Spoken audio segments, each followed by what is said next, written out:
people freak out because there was a 4.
Or so I can hear.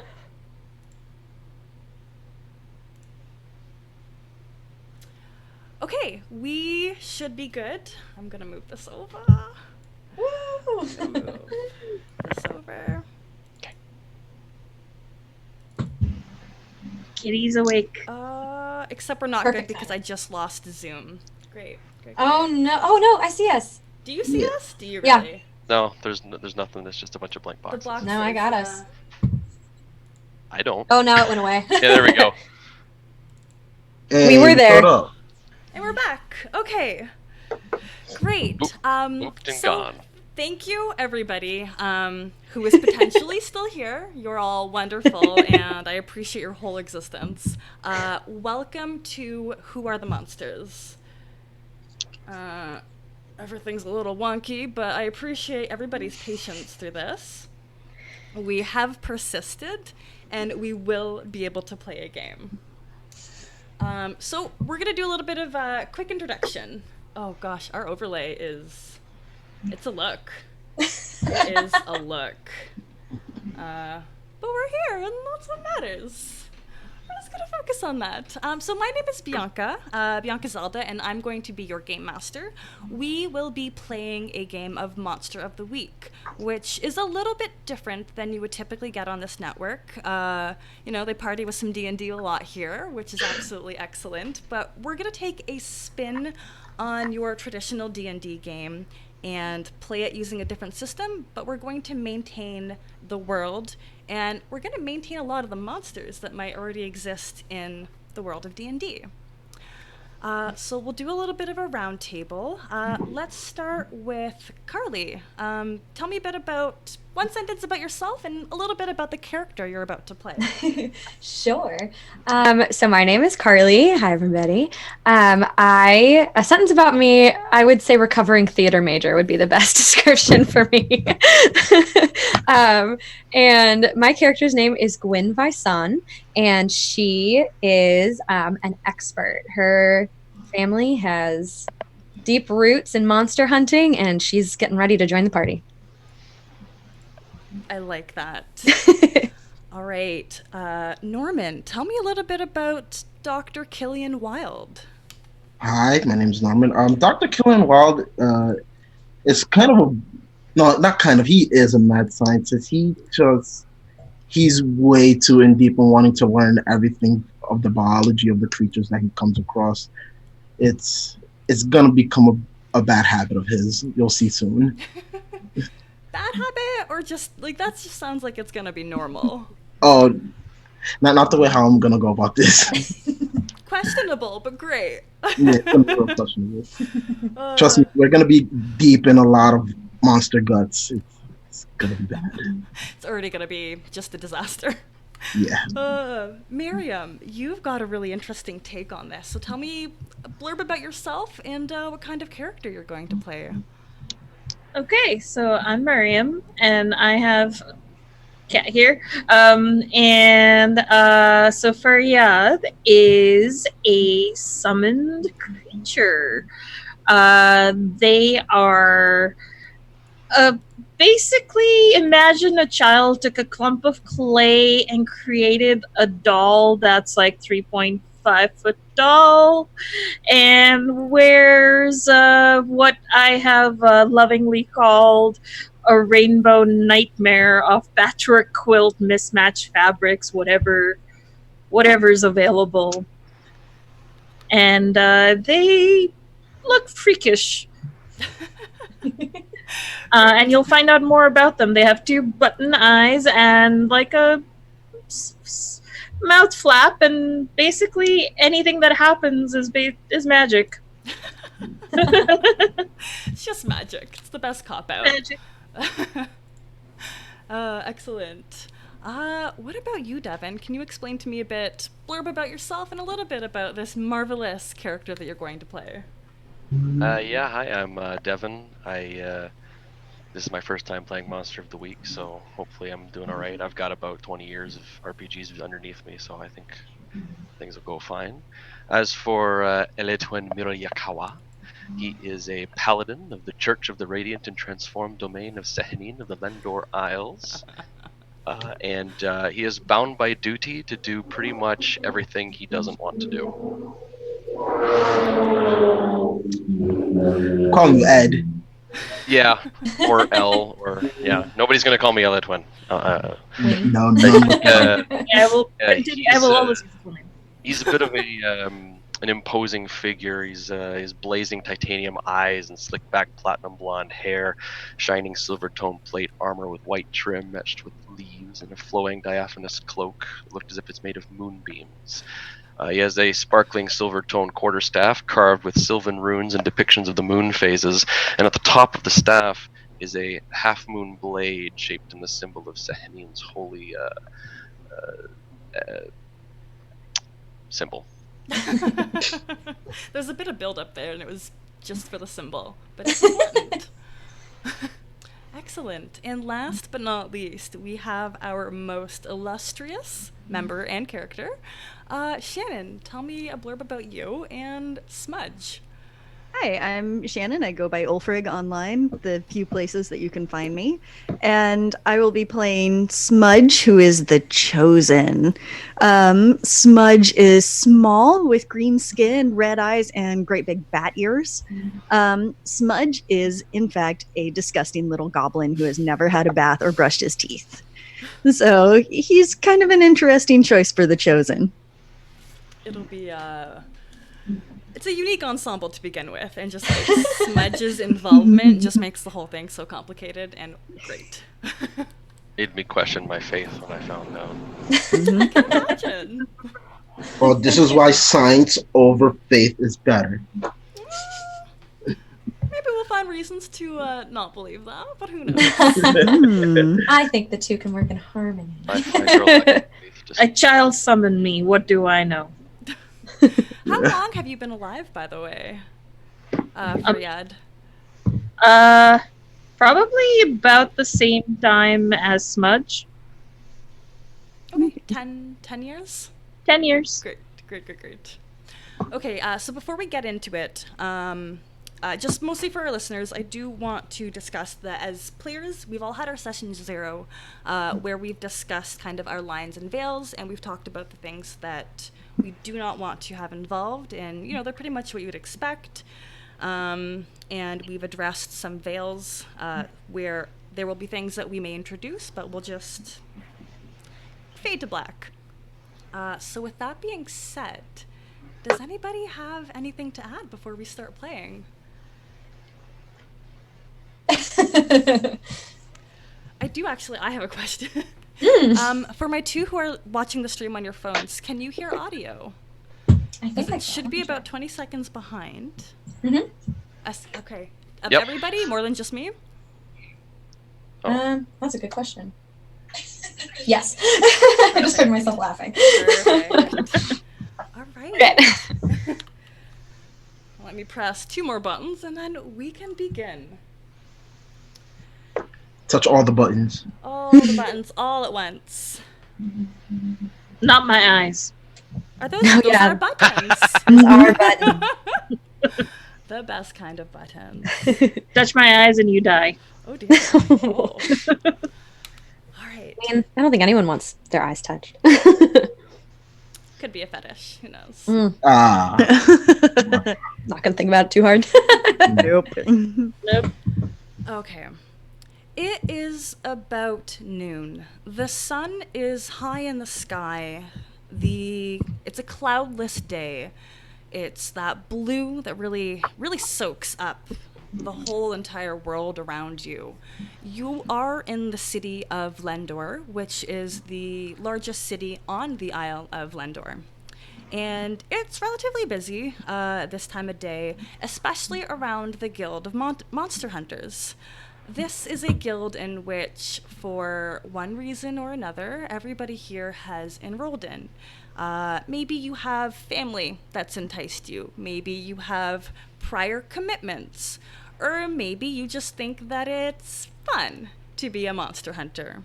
But for whatever reason that you are here, you are all amassed in the Great Hall.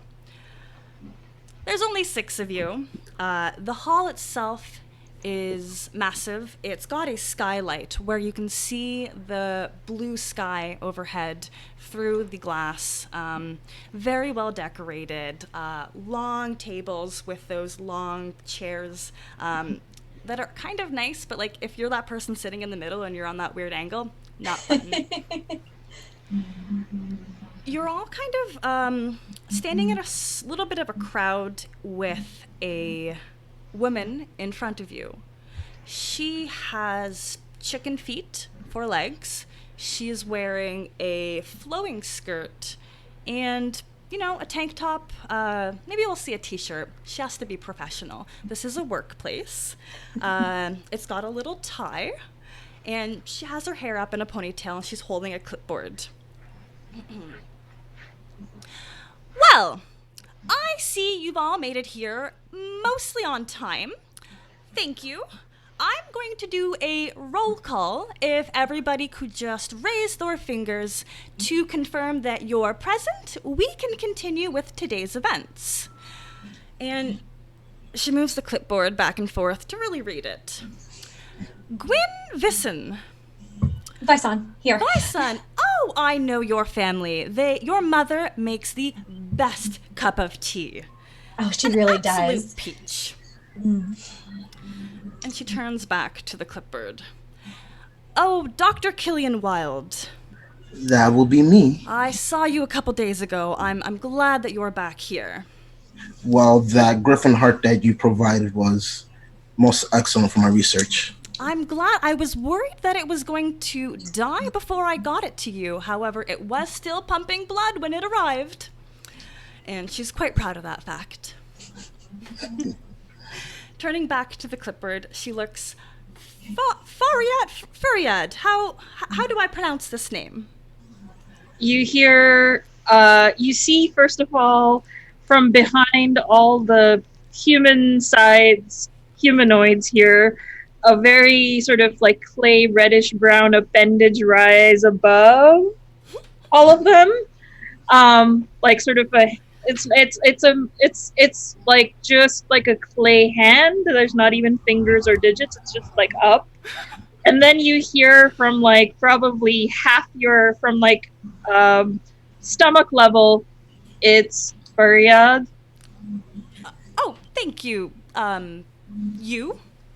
I appreciate that. And then finally we have, yes, Eledwin. I'm so sorry. Could you pronounce your last name for me? It's just a few too many syllables for my forked tongue. Mirayakawa. Yes, thank you, and I'm thrilled to have you here with us. You know, the Guild of Monster Hunters does not have a lot of elves. Something about being outside in the daytime, getting covered in guts, it only seems to attract a certain type, and it's not you. But thank you for being here. My boss is very excited that you've taken time out of your busy schedule to attend this recruitment ceremony. Yes, it is an interesting honor. And finally, she turns to the last member of this little crowd of people. And she looks down and then looks back at the clipboard and then looks down. Are you in the wrong place? No. Are you... And she flips the clipboard over where... You tell me, does it say Smudge for your name? Nope. It says the full name. She flips the clipboard around. Are you Skidmark? Skidmark, but everyone just calls me Smudge. Not Skidmark. everyone. Well, I guess you are in the right place, and she's kind of doing the thing where she's putting her pen under her nose because I think it smells a little bit better than you do. Get that good Sharpie smell in you. Yeah. It's just like ink from an octopus. I will reach into one of my pockets with a cloth that has been soaked in rose water and pass that over to you. Oh, you are absolutely lovely. Thank you.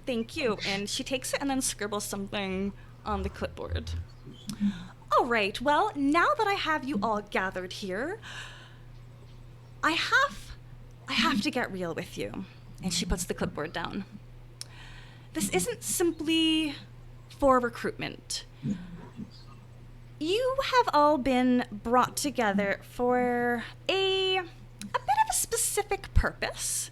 We had scoured the list of all of our new applicants who wanted to join this guild.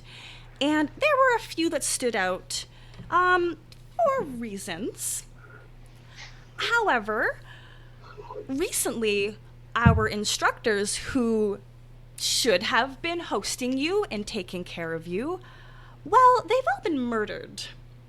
Oh. This type of thing happens. You know, Gwyn, you are plenty familiar with the regularly missing, maimed, murdered staff. Of course. But it's happened a little bit faster and without a little bit more information than we are used to. So I am not your regular recruiter. I am going to take you all on a rather special mission because we have to find at least the remains of what's happened to our previous instructors. You know, they were very important members of the guild, and we need to at least bring a femur bone back for their family so they can say their goodbyes. I look up at Gwyn at this point and I say, I thought you said this guild was a good guild. I mean, they are. I mean, they're bringing the remains back. Isn't that a good thing to do? But Dangerous and good are not mutually exclusive. they're all murdered. Yeah, that happens sometimes. It just it's a dangerous job. You know, there's a lot going on. All the more reason that the Chosen should probably stay behind instead of engaging in such fanciful activities. What? No, there's bones. I like bones. They're chewy. I would ask that you refrain from eating the human bones. We must return those to the families. What about elf bones? Absolutely not. Oh. I'm sure there's plenty of other bones out there. I mean, there's a whole slew of creatures that are probably dying out there that we can just like pick some bones out, and they're all for you. Okay. With that I'm being bound the said, other way. just bring back, and she kind of pats her persons. We will have a little kit for you to go out into the field. There's a couple of things that you must investigate. The main crime scene is just down the lane at the entrance of the forest of Norman. What's your favorite fruit? My favorite fruit is mangoes. If they have those, yeah, we have those. The forest of Mangono. There's maybe like one mango tree there. I don't know. Or is there no mangoes in Mangono? There probably isn't. That would make too much sense. I'm picking another fruit after this. Ruined it for you. A little bit. I need you to investigate the crime scene. This will be your first job if you are to become true monster hunters. In fact, this is really your only task to become true monster hunters, is just to determine who killed our instructors. There were two. So we don't get to kill anyone yet? I would rather you not. Is that a hard limit? If you think it will help you solve the murder, I do. I think it will. please understand, your right to kill is not yet initiated until you are full members of the Monster Hunting Guild. Don't worry, Smudge. We could just hide the body later. Or eat it. No, you didn't. I don't want to get in trouble yet. When we discussed this before, like I can literally just disintegrate the body afterwards, so we don't have to get in trouble. We'll talk about it. Fine. Killian, please don't encourage the goblin. The goblin has a name, and it's Smudge. Thank you. Technically, it's Skid Mark. Smudge. Yes. But you prefer Smudge, right? Yes. Okay, then Smudge. So, Devin, what's your favorite color? Blue. And Miriam, what is your favorite kind of tea? Chai? Chai. The two instructors, their name was Blue and Chai. They were esteemed members. They had lasted 5 years in the guild. You know how rare that is. And she gives Gwen a pointed look, like, impressive. Very impressive. Turn around. Oh God. I just need you to investigate the site, determine what you can. The goal is we need to find out who's killing our instructors. It is quite hard for the guild to repopulate and re-encourage new members to come in when the people who train you are dead. With that being said, she gestures at the large doors that frame the entrance to the Great Hall. You are dismissed. Very much miss, Madam.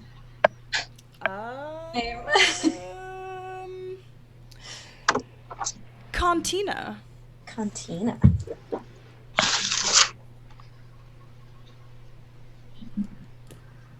Thank you very much. Thank you. So, where would you like to go? Well, I could do some research into what is native in the forest of Mangana. Is that what we said? Yes. Mangona was what I wrote. Mangono. There we go. I can't Mangono. read my own handwriting. I could look into what's native in the forest of Mangono, or I mean, we could just go look around. What do you guys want to do? Do we know why Blue and Chai were in the forest in the first place? No, that is an excellent question. So wouldn't it make sense to at least ask Miss Cantina what their purpose was there in the first place? She's still hanging out. She's reviewing her clipboard in the Great Hall. Is there still food? Everything's been put away. Everything's being set up, I should say. If it's noon, plates are being set and the caterers are moving about, but meals aren't set yet. Is there like a bottle of apple juice there that I could just Probably at the bar on like the far left side of the hall. There's like If you need me, a I'll drink get bar that. with fresh squeezed apples. Cool. I'm gonna take those and an orange juice one as well. All right, toss that in your inventory because I won't remember. I walk up to Miss Cantina and I wait. That's terrifying. Lowers her clipboard. Can I help you? Yes. What are their honorifics, the instructors? Instructor Blue and Instructor Chai. Right. Instructor Blue and Instructor Chai, and just sort of looking at some notes.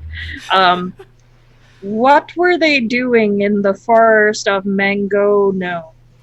I believe they were getting ready to prepare for the next class of recruiters. What do you call people that are like Recruitment? Headhunters. What are the people called that you want to bring in? Headhunters. Isn't headhunter the person that like poaches you? Yeah, new recruits, Yeah. initiates. They could be prospect. Yeah, initiates, prospects. Okay, those are all good words. They were preparing their course for the new initiates. That's where every instructor goes. That's where I go to prepare for you. Why are This we is, not there? This is a well-prepared location, then. It is. It is currently a crime scene. And everyone would know that they go there. This is true. She like points off because I don't know if Smudge was too close. Like the smelly one is correct. Oh, that's the sweetest thing anyone's ever said. And Smudge runs up and gives her legs a great big hug. Oh. She gently pushes you off with her clipboard. I recommend you burn those clothes. Suggestion noted. Thank you. I do not know if she is smelly or not, but I will take your word for it. Sorry, he is smelly or not. Can I help you with anything else? I am quite busy. You should go investigate that mystery when you have a chance. The fresher the crime scene, the more information. Are there any other instructors we could talk to? Currently no. Okay. I was hired a week ago, and it's been a lot on me. I mean, if any of you would like to learn to be an instructor, let me know. Pass this test and Let's go. can make it work. I just turn about face, like just the head turns, and walk away. Oh, creepy. The appendages start moving forward once the head has turned. Oh, that's so weird. I've already got like my 2 bottles of juices and I'm just like walking out the door. I like it. The bottles are reusable. It's made out of like lamb Glass. skin. Oh, glass! Yeah. Yeah, it's simple glass bottles.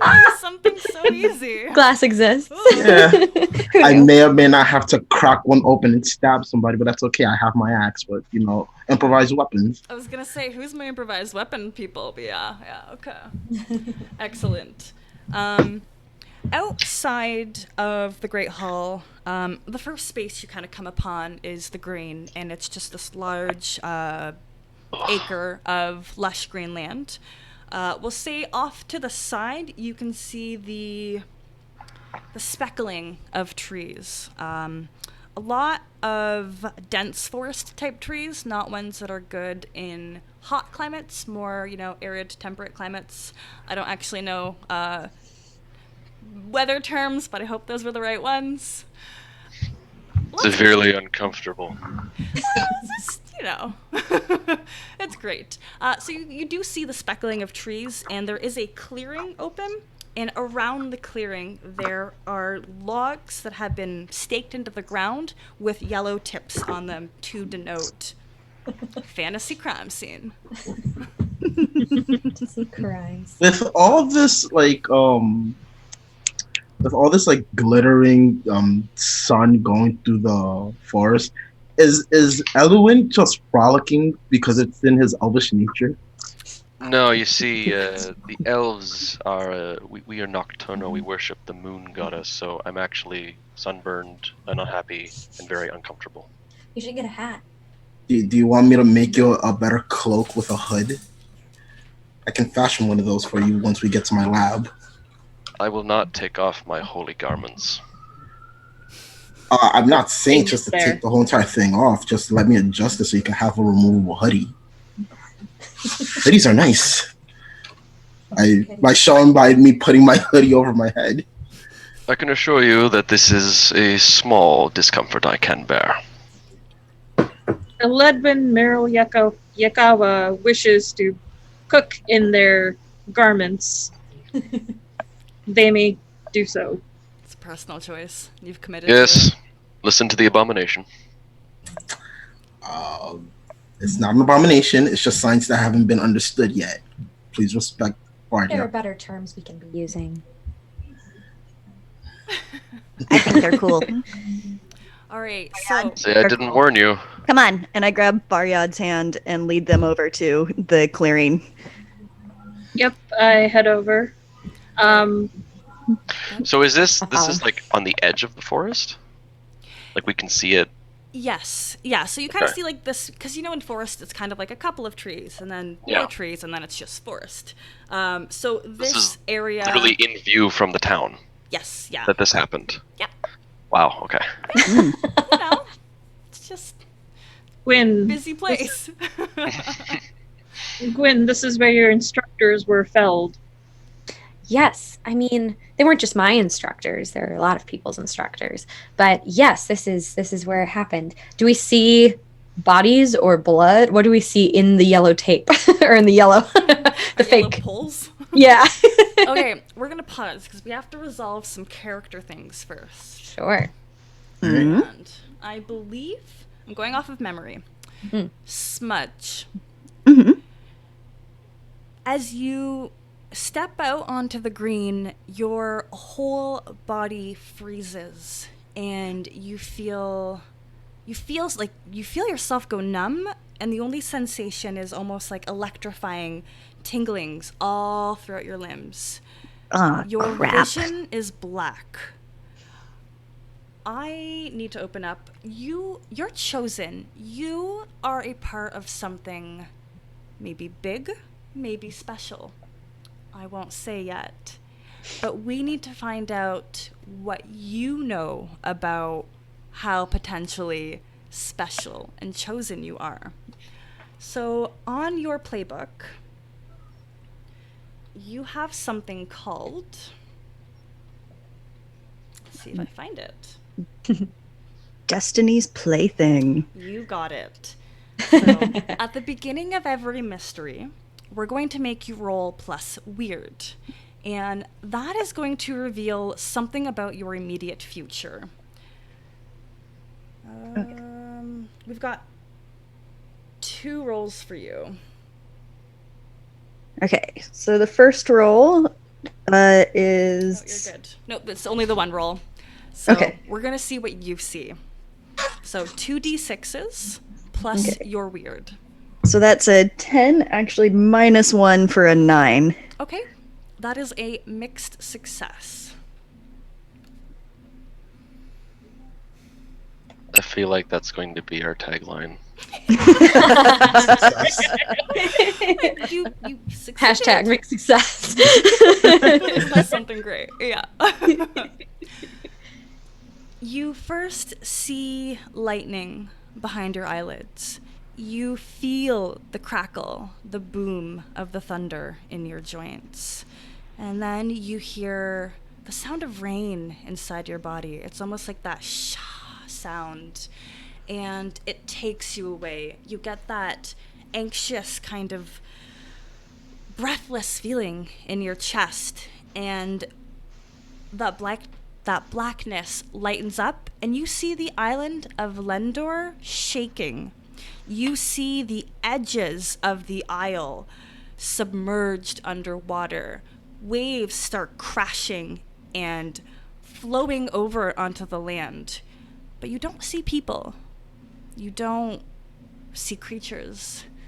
You just see the land collapsing. And your vision returns to you. Ugh. Anyone else get any of that? Any of what? Never mind. Let's go. Okay. And I'm the odd one. All right. You were about to faint, and I held you. Yep.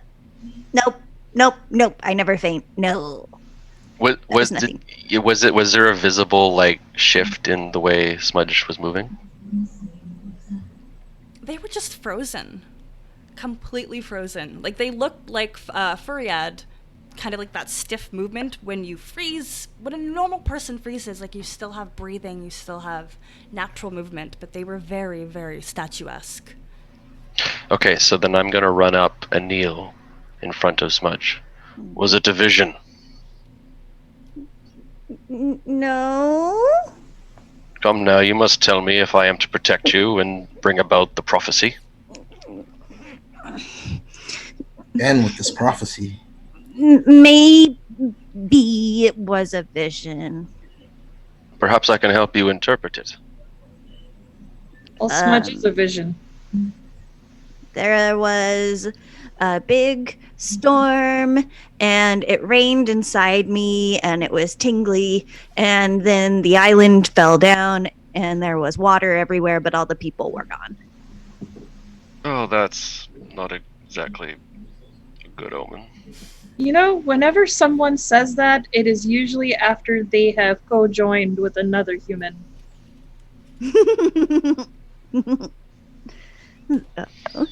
No. Quill from her tool belt and is just writing all of this down, and then rips it out of her paper and hands it to Eladroid and goes, in case you need that for future reference. Ah, thank you very much. Mm-hmm. I shall store that away. Does my divine have anything that has to be addressed before we get too deep into this? I did not take Boss from Beyond, so I don't think so. Okay, perfect. Mudge tugs on Ed's cloak a little bit. Hey. Yes, Hey. what is it now? And Smudge leans in and whispers, "You're not going to tell the head priest, are you?" I only tell the head priest what he needs to know. As far as Okay. I know, he doesn't need to know this yet. Until we interpret what the meaning is. Okay. Let's go find a murderer. Hmm. Or maybe more. All right. If you choose to move deeper into the green towards the, quarantined zone, you see, even from the distance before you approached it, you kind of got an idea of what you were walking into. The grass was, okay, so this is one of those things, let me know if it's too much. And this will be my chance to see how much I have to dial this back. The previous lush grass has been splashed with blood. It's still very slick, and there are parts of it that have dried and crusted in the noonday light, but there are spots that are still pooled. The ground is not absorbing a lot of this blood.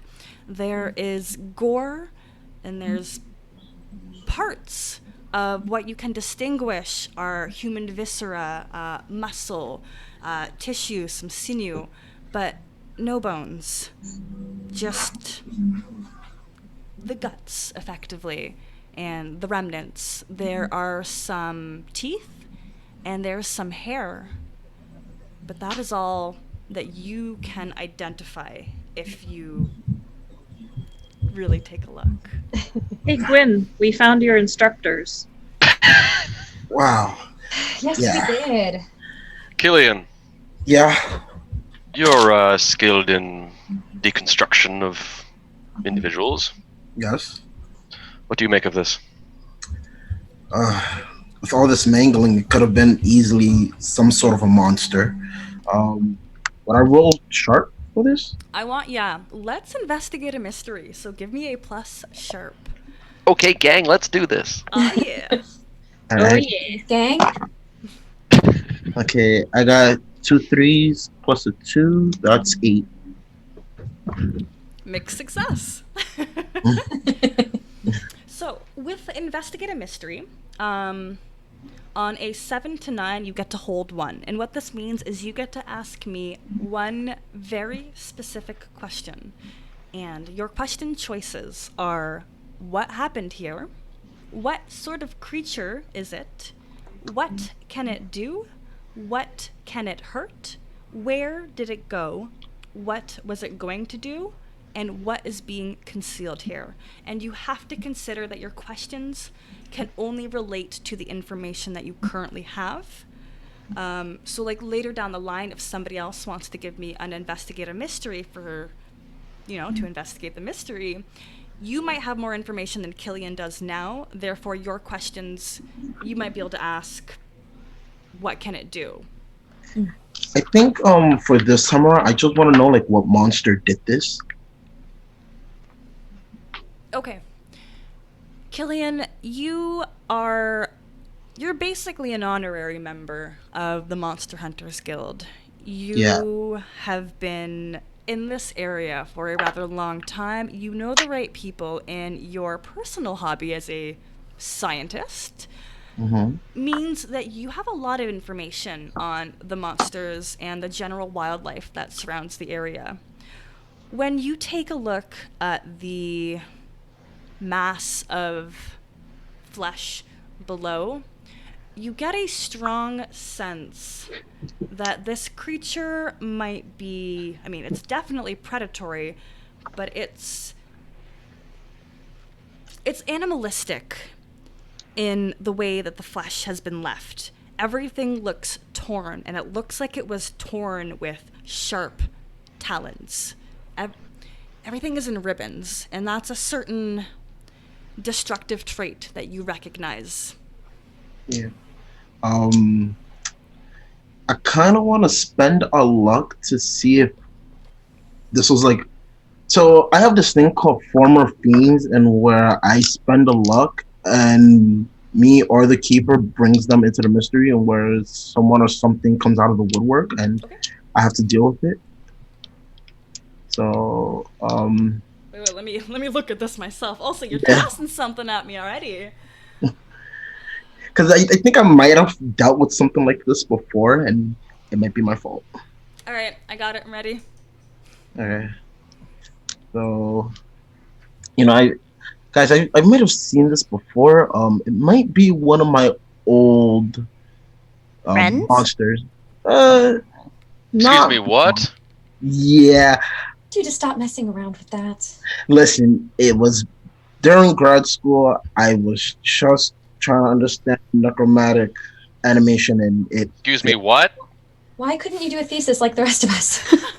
because the rest of you are boring, and just like you, we graduated at a very young age, and damn right, I'm gonna be fancy about it. You see one button go higher up than the other, so it becomes like this. And the mouth also just kind of turns just a little. Can someone please do fan art of you? I want to see it. The cutest. All right, so Killian, you're going to spend a luck point to make that mixed success a success, so you can ask me one more question. Okay. Remind me, what are the other options? Because I already asked what monster did this. Yep, you can ask what happened here, what can it do, what can it hurt, where did it go, what was it going to do, and what is being concealed here. What can it do? Rend people limb from limb. Yep. Rip, shred, carve. Rip and tear. You get a feeling of chewing, like eating. There's some pieces that you identify as something that's been eaten and then spit back up.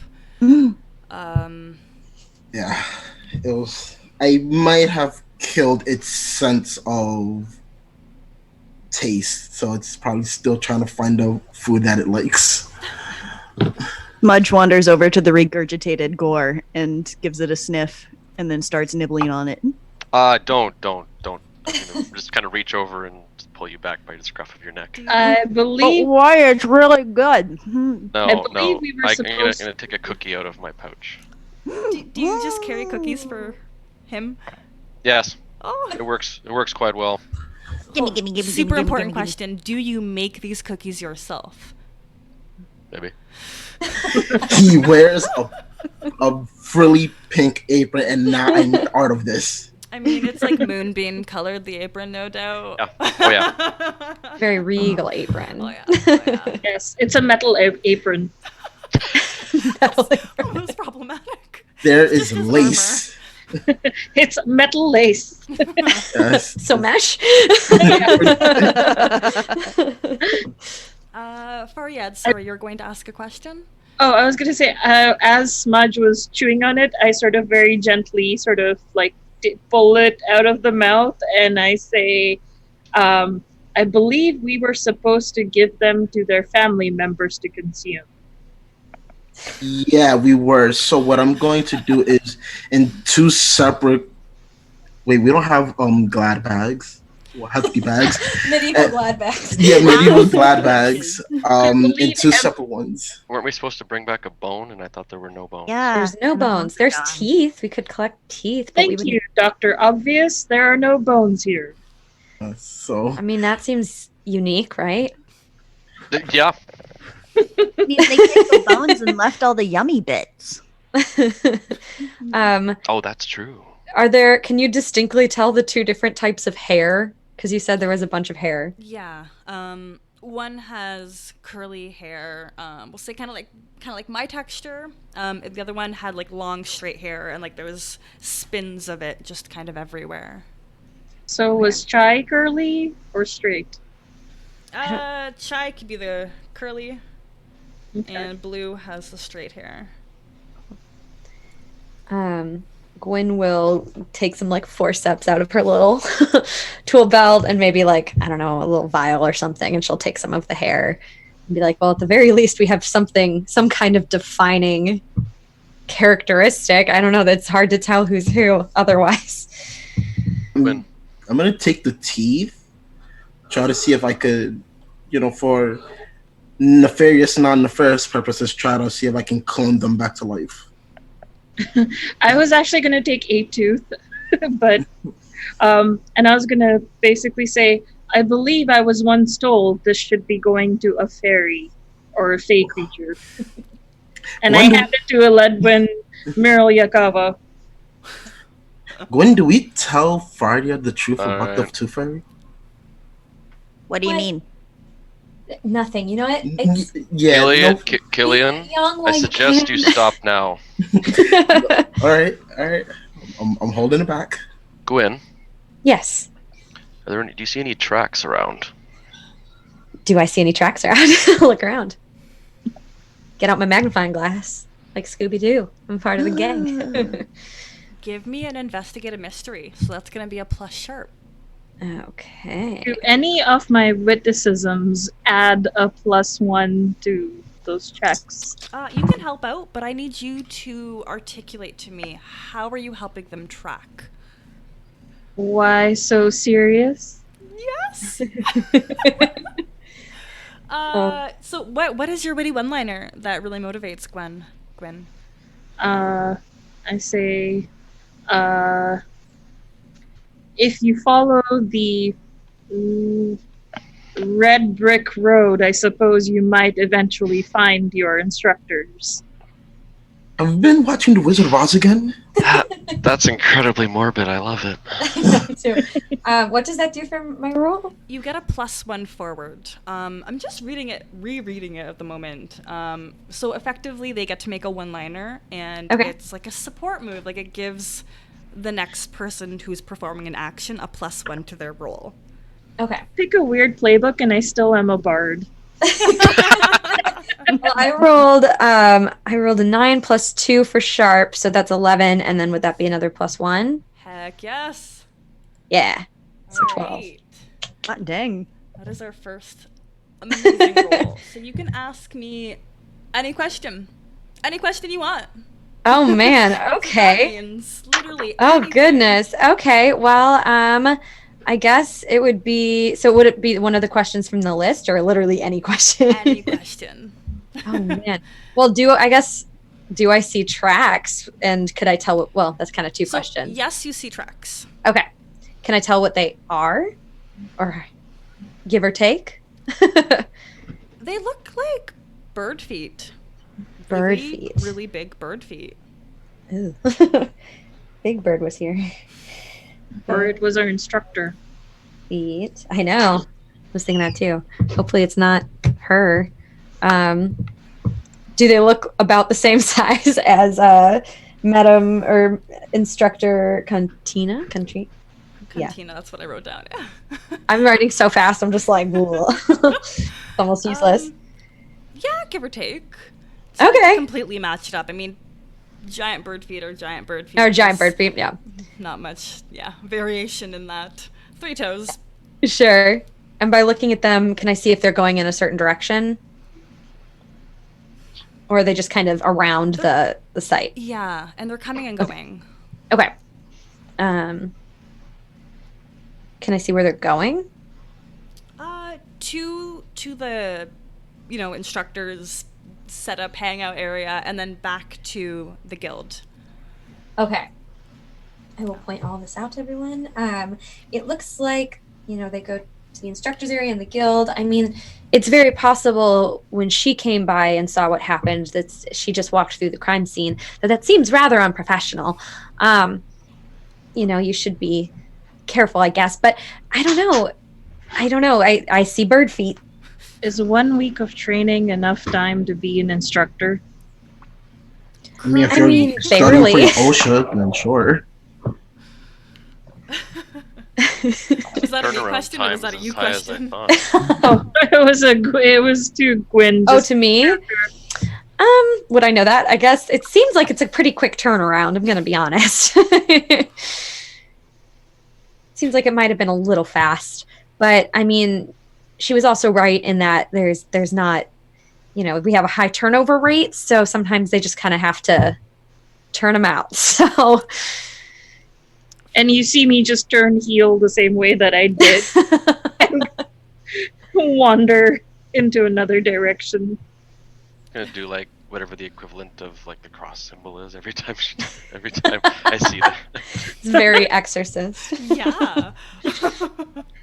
And I think like when I see that, I just out of pettiness, I'm just gonna like scuff it out with my like steel toe boots. I'm like, we don't need to worry about this right now.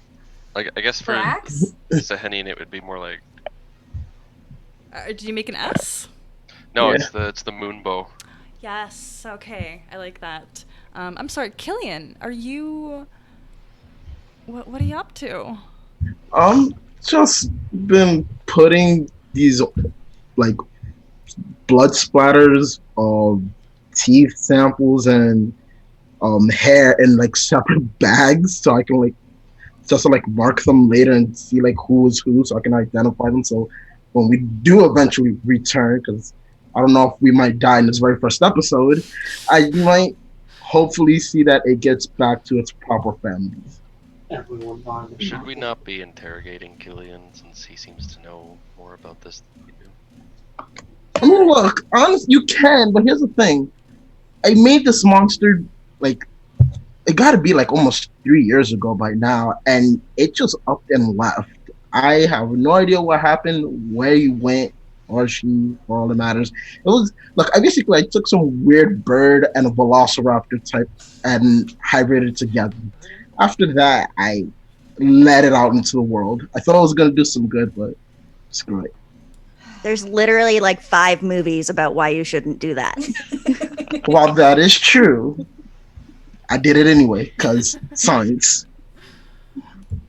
You're too busy focusing on if you could. You didn't stop to ask if you should. And Hey. I look at 11 and I say, and you call me an abomination. No. See, Faria, here's the thing. I was made naturally. You was made by. So Dark magic. yeah, exactly. I was made by a child. Let's Yes. not hurl insults. We're working together.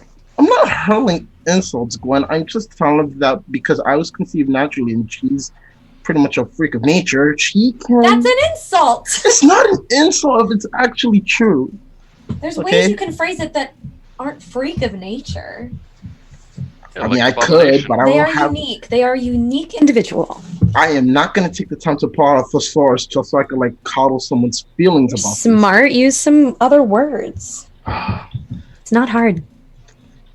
Oh yeah, not hard. Fine. In the future, I'll be better about what I name call people. Can I investigate a mystery while they're bickering over Definitely. I'm waving around my samples, just like So I guess I investigate a mystery. Absolutely. Okay. So like it's a 2d6 plus your sharp. All right. So that is a 9 plus 1, a 10. Perfect. That means you get to hold 2. So you can ask me 2 questions. What happened here?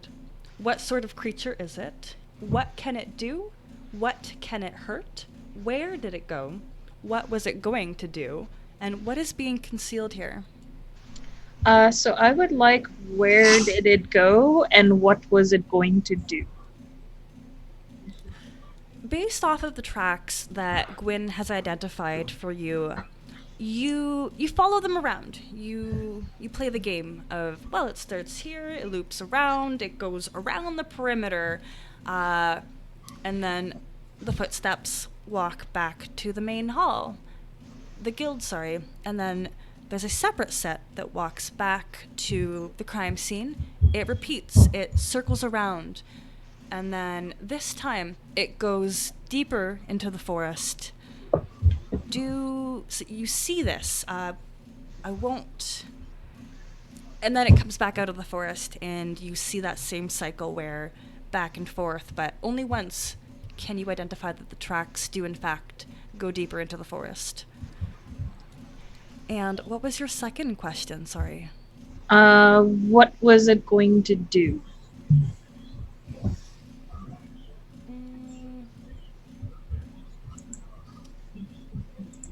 I mean, it's hunting.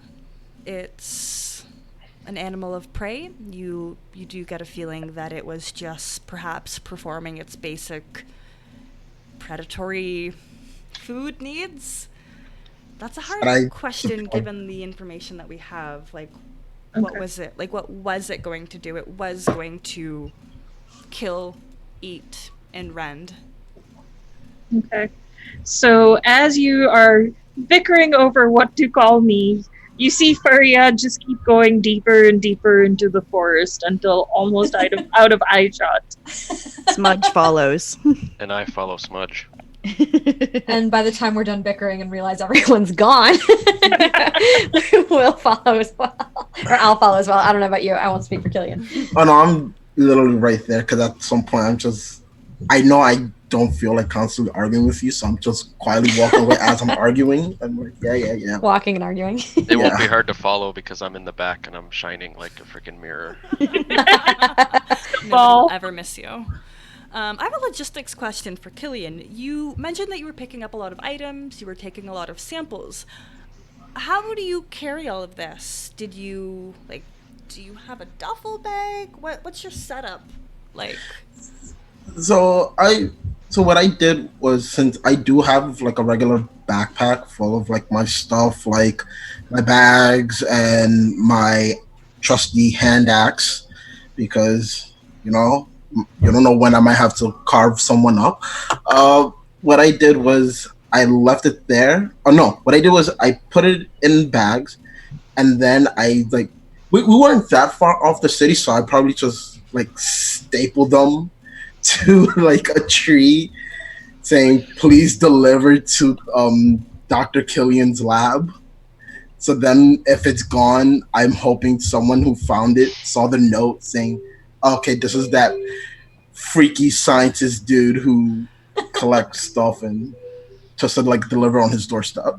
Okay, so we definitely don't have staplers. Did you nail it? And do you just happen to carry nails and a hammer on your persons? Yeah, I just nailed it together. To use the back of my axe into like putting it into the wall, well, into the tree, with the note saying, "Please deliver at the scientific guild's labs." Terrible misuse of weaponry. Oh, don't come at me because I'm versatile with my weapons, good sir. You have like a simple bow staff that it's overly complicated for no reason. Mine is very simple. It's just to bludgeon and to cut people. That's all that you need. Yeah. Agreed. All right, inside the forest. It takes you a while before the forest really thickens up. And Faryad, the tracks do start to disappear after a while. At first, you had the speckling of the trees, and then the undergrowth starts to cover the grass. And sooner, the deeper you walk in, you're no longer walking on grass. You're just walking on the underbrush of dead pine leaves and crunchy leaves. The city sounds all around you dull, and the echo of tree leaves and bird calls becomes your background. Clanking armor. And definitely clanking armor. Maybe some Clanking. jingling bottles from Killian too. I know you need to be all holy than thou, but by God, there's no way I can ever take you on the stealth mission with your armor. We'd be screwed. Like we just walking into a castle that we're supposed to break into, your clanging would give our position away. I want you to know this, Elway. Or Evil runs in the face of my clanking armor. or Eledvin Mirilyeko will help flush the monster out by being bait. You know what, Fargo? You have a good point. Keep clanging, please. I'm just going to ignore them. Smudge, where are you in the marching order? Or are you in, where Up are you with at? Faryad. Okay. You two, can you both give me an act under pressure? Sure.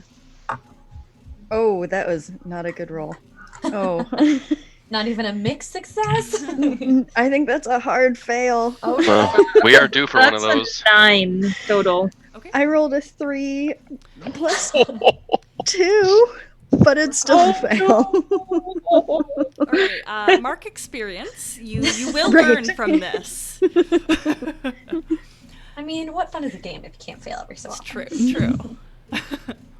As you are marching and you have the crunching of leaves underneath your... Both of you have bare feet. Bare feet. Yep. Smudge, you take one step farther than Faryad and you fall. You hit the ground with a heavy thump, and you are in a good old classic forest pit trap. But Faryad, with that one step that you didn't take, your other foot totters over the edge, but you don't fall down. And we're gonna... I get a consequence for you that I get to hold on to. Okay. How deep is the pit? Oh, it's only like 4 feet. Okay, then I'm going to take my... what's the official term for it? Ithilkawa Wandil. And I'm going to put that down. Grab a hold. Smudge grab it, so hold. And then I'm going to try and lift skid mark up. Doing the walking up the wall thing. Give me an act under pressure. I just have to make sure you can accomplish this task. Let's see. 8. Wait. 9. 9. 9.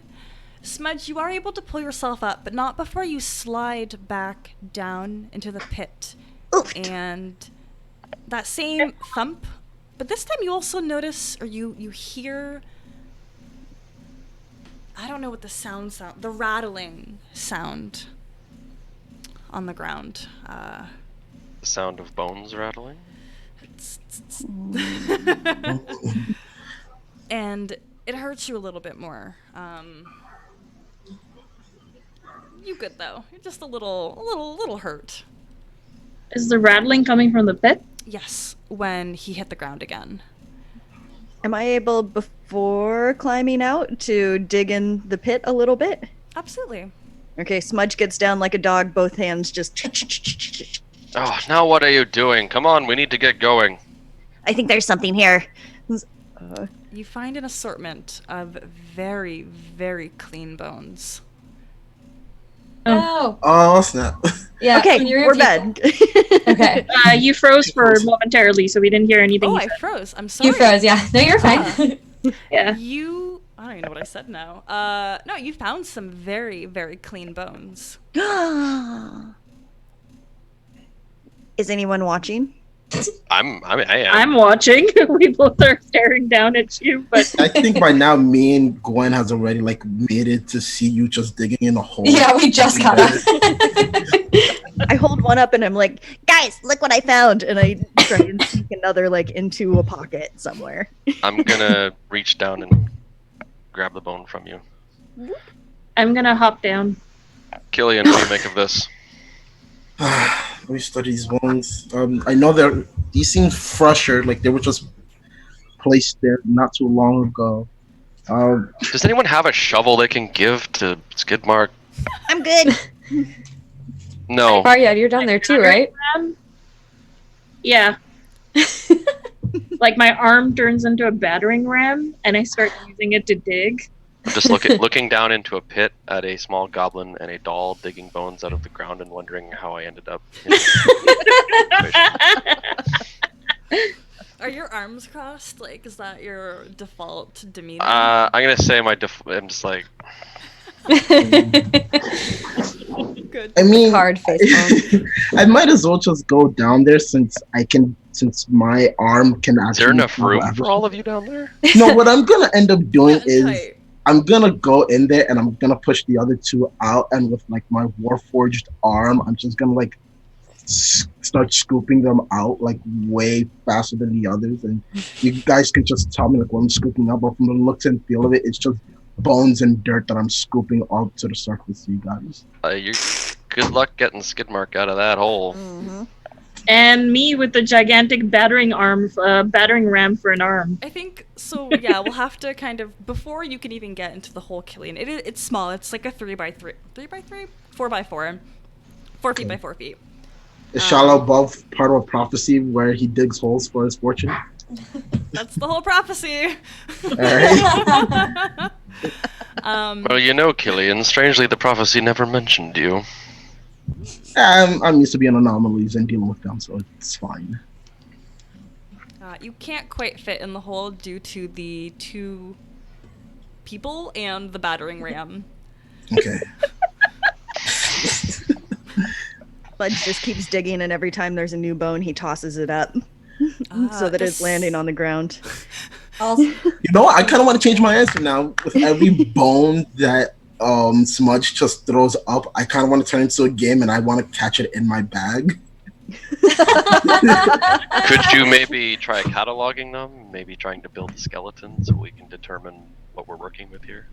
Well, I could, but this is more fun for me, and I'll end up cataloging them later. Anyway. Fun has no place in a murder investigation.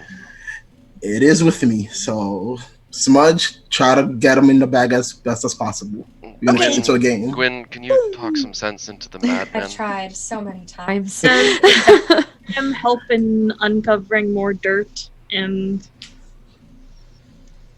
digging. Well, how much digging is there? Like, is it everything just buried under like 2 inches of dirt, or is it like several layers? It's not super deep. Okay. I would assume at this point most of both of you have discovered the immediate, bits and pieces. I do need an investigate a mystery from one of you two in the pit. Do you want to do it, Smudge? You've not had a turn. I just rolled terribly. Okay, so does that mean you rolled it, or should I roll it? You go for it. Okay, you won't learn from that then. Mystery. Also, as I'm sort of doing it, I'm basically the battering ram smacking the ground, and the bones are just like bouncing up and down like a beat in the floor. Careful, we don't want to destroy them.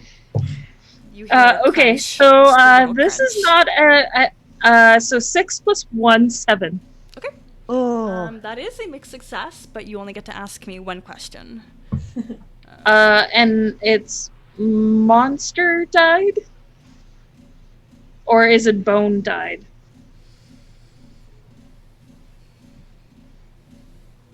A bit Or of. was that the question? I think Oh. it's from the list. Oh, yeah, no, but, sorry. I didn't think what it I mean- was- Yeah. What I mean is that when I ask this question, is the question being applied to the bones, or is it being applied to the monster we're hunting? Oh, you tell me. This is kind of your perception for D&D, the investigate a mystery. It's where Okay. you can pull a specific detail about typically what's happening right in front of you, or if you want, we can broaden it to apply to. I will mystery. apply it to the bones because it could be we landed in a random bone pit that has nothing to do with our current thing. So I'm going to apply the following question to the bone pile we have found, which is what happened here. This is a discarded pit of remnants. The very first thing that you identified was how clean the bones were picked, and your information of skeletons and bones. You know that these are new bones. The majority are humanoid of people, bipedal. And then there's the odd like hollow bone, the odd shaped one that you can't quite identify. But yeah, what was the question again? What happened here? Oh, this is yes. So what happened is that this is the result of discarded bones. This is, an animal sits, eats, tosses, digs, and covers up. Ideally, so other monsters of prey won't dig up their remnants. So these are human bones, fresh bones, and discarded bones, and so that other predators cannot find them. Like They dogs. may or may not be. Is there 2 sets of skeletons though? We need to look for skulls. I think that's the important. And no bone. teeth. Yeah, some teeth are missing at least. If not Yeah, all. skulls with no teeth are what we're looking for. You have Any the skulls? and I point at Ledvin and Killian. Yeah. Well, I'm going to start putting the bones together now. Finally. Don't rush art, good sir. And what I'll be missing would be like a left leg for one body, and I'm gonna be missing 2 skulls from both. So if you can find that, that'd be great. Also, the second, third rib cage has been completely crushed in, so that's another thing. So let's see, left leg, 2 skulls, and a crushed rib cage. After Killy- assembling everything together. Killian, these creatures don't eat brains, do they? It'll depend mainly if I made them, because for some reason I've noticed whenever I would do genetic splicing and messing with people's DNA, they tend to want to eat, but not be able to consume as much. They pretty much keep eating, but they can't taste anything. Why would you make that? Why would you do this? Listen, we can go onto the whole reason of why and pretty much go into like my god complex. But we're not. I want to solve this mystery, and then afterwards you can talk about over dinner on why I'm such a megalomaniac. Can we do that? Sure. Yes, We're all right. circling back to it, though. I will come back to Oh, this. we are coming back to this. Yeah, maybe. And I give the same sort of sideways face. Just keep disturbing. deflecting. While you're Good, Merc. Have you found any skulls? arguing, Mm-hmm. digging, searching, analyzing, you hear the sound of crunching leaves up ahead, and emerging from the murk of the forest, from the direction that you all traveled in, you see the familiar form of Cantina with her hair in a bun. She's got a skirt on, you know, those telltale bird-like legs, and her trusty clipboard. And she marches towards you. Do I hear her or no? Well, I heard her. Am I going to? No, I'm not going to take the time to actually turn around. I'm too busy putting these two skeletons together to actually care, let alone notice. Okay. I will, Cantina, Yeah. what are you doing here?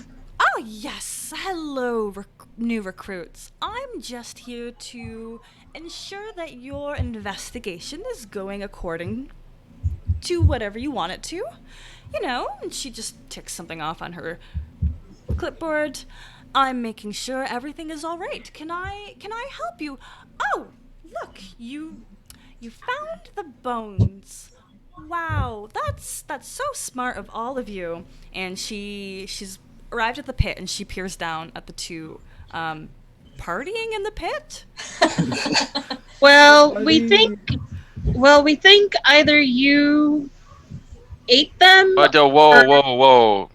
Doc Pardon. Killian's creature did. It might have been a velociraptor. I have a question. I want it to be a velociraptor, but go ahead. Go ahead. We are a good distance away from the crime scene. How did you know we were here? This is part of the route where many instructors walk back and forth. There's a bit of a path, and she motions behind her. It's not really a path. It's just a Is it great like a place to get bushwhack somewhere. kind of deal? Yeah. Okay. I don't want to believe her, so I kind of want to. I guess the term investigate what she's saying because I don't believe what she's saying. So Like, how do I insight? yeah, how do I insight that because that seems very sketchy. Can't. Be sharp. Well, read a bad situation potentially. Or read a bad situation. Yeah, so I'll let you perform either of them. But keep in mind, unless you get above 12, you are locked into the very specific questions. And what's my modifier for that? I don't Sharp. know. Oh, sorry, sharp. I don't know your numbers. Oh, sure. All right. Yeah, it'll be sharp regardless. I got a 6. So, Yeah. Plus anything? what does your failure look like? Like you are trying to analyze, and you're so hyper focused on all this data that you've acquired that you can't quite separate your analytical self and take that out of your data to put it into a real life situation to figure out what's going on. So you're just like, yeah, numbers, science, person, numbers, science. So what's going on is I'm so hyper focused onto this, and I'm trying again. I'm putting these bones together. Also, Smudge, I'm missing a right hand with index finger. It feels super odd that like you just sent us out here and immediately you're coming to check up on us. I guess. So I guess I'm my paranoia is slowly starting to kick in and think, are you the one that did this? Or are you trying to pawn this off onto someone? Are you trying to cover your tracks? Why are you here? Well, Type deal. are you actually asking those questions? Yeah, I'm Yeah, just like okay. frantically like throwing questions at you, and I'm trying to Oh, stop. I mean, this this is whole turn clearly is your first already like. Inquisition.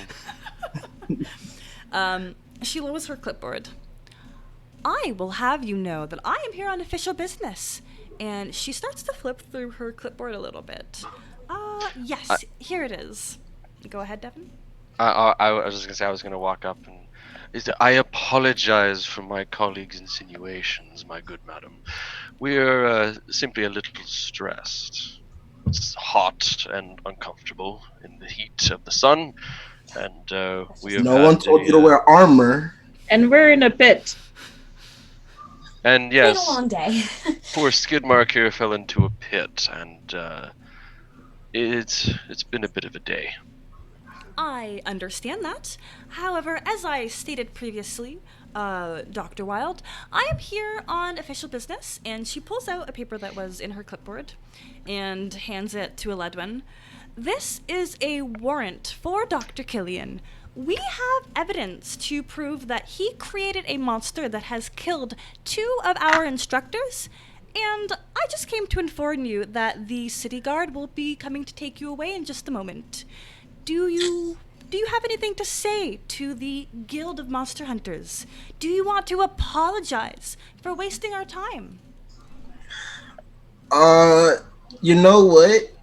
No, I don't do apologies No. because science wants facts. Science wants to evolve. So excuse me for bettering the mankind and trying to make everyone better. But you know what? No, I'm I'm gonna stop now. I left a couple of bags with the blood entrails of the two of your two colleagues. Please do your best to collect them and send them to their proper families. I Yeah, I'm not sorry. It happens. Yes, I- you're not getting approval into the guild. Gwen will kind of step in front of Killian and go, I'm very sorry. Again, it's been a very long day. I think that Dr. Killian's expertise is very helpful to us in this case, especially if he is the one that created the monster. I would like to offer up the suggestion that we hold off on arresting him until we have completed this, because I think he will have some very important information for us, and I think that we won't be able to do this without him if he did in fact create these creatures. So here's a new proposition that I want to give you. You can let me clean Killian, up this stop talking. mess. No, Glenn, Killian. I'm gonna make this into. All right, fine. I'll stop talking. Give me a manipulate somebody, Gwen.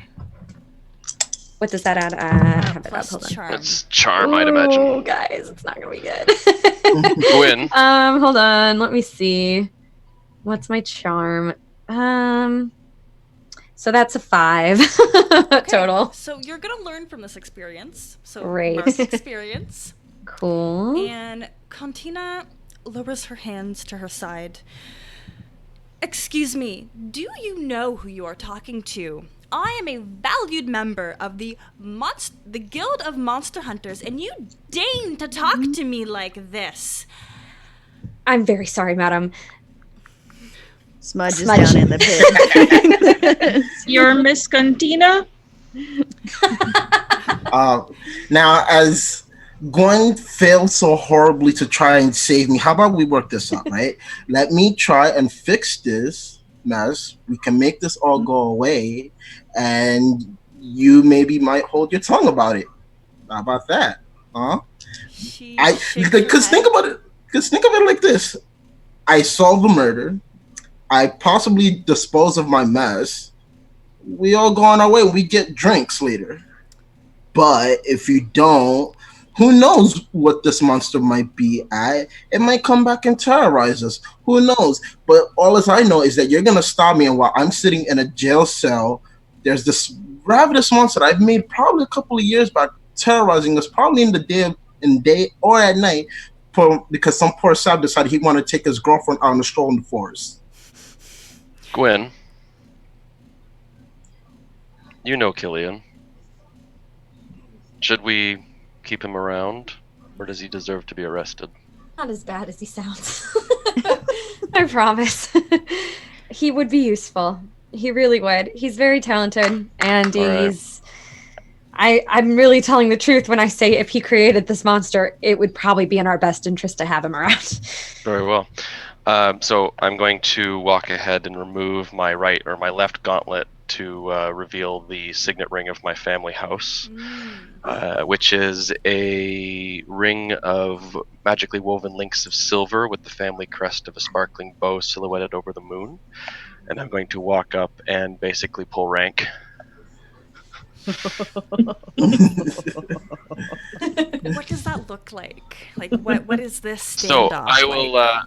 very confidently approach Comtina with my ring and say, I am a prestigious member of the Miryakawa family, and and a paladin of the Sehenin order, and I can assure you that I will personally see to his escorting to the prison once we have accomplished our task here today. Contina thinks for a moment, and then she never really stopped shaking her head. I don't think that you understand the situation, sir. She kind of turns her whole body to take in the scene, the two small folk in the pit, Eledwin confronting her, Killian off to the side, kind of digging his metaphorical grave deeper. Yeah. You should be in here. Oh, because I'm still putting the bones together. With that being said, sorry, Killian, how you were playing catch with the bones up from the pit? Are you near the pit? Yeah, I was basically collecting the bones. No, yeah, I was basically collecting the bones, and then after a certain amount of stack, I would like put them together as neatly as possible. But apparently, I needed to stop because I'm being pressed charges of a monster I may or may not have set loose back then. I mean, no, you definitely set a monster. Yeah, no, you said Yeah. you did. That's not what, Yeah, I did. not what the question You is. did. I did. I was trying to deflect. I was hoping you guys not to remember that. We're not as dumb as we look. I'm made of magic. Contina moves over to Killian. You're the reason I'm here. And then she takes a step back from you to put like maybe an arm's length of distance between you two. And Okay. she raises her bird foot, and I'm gonna give myself my first roll of the night. Ooh. Oh yeah.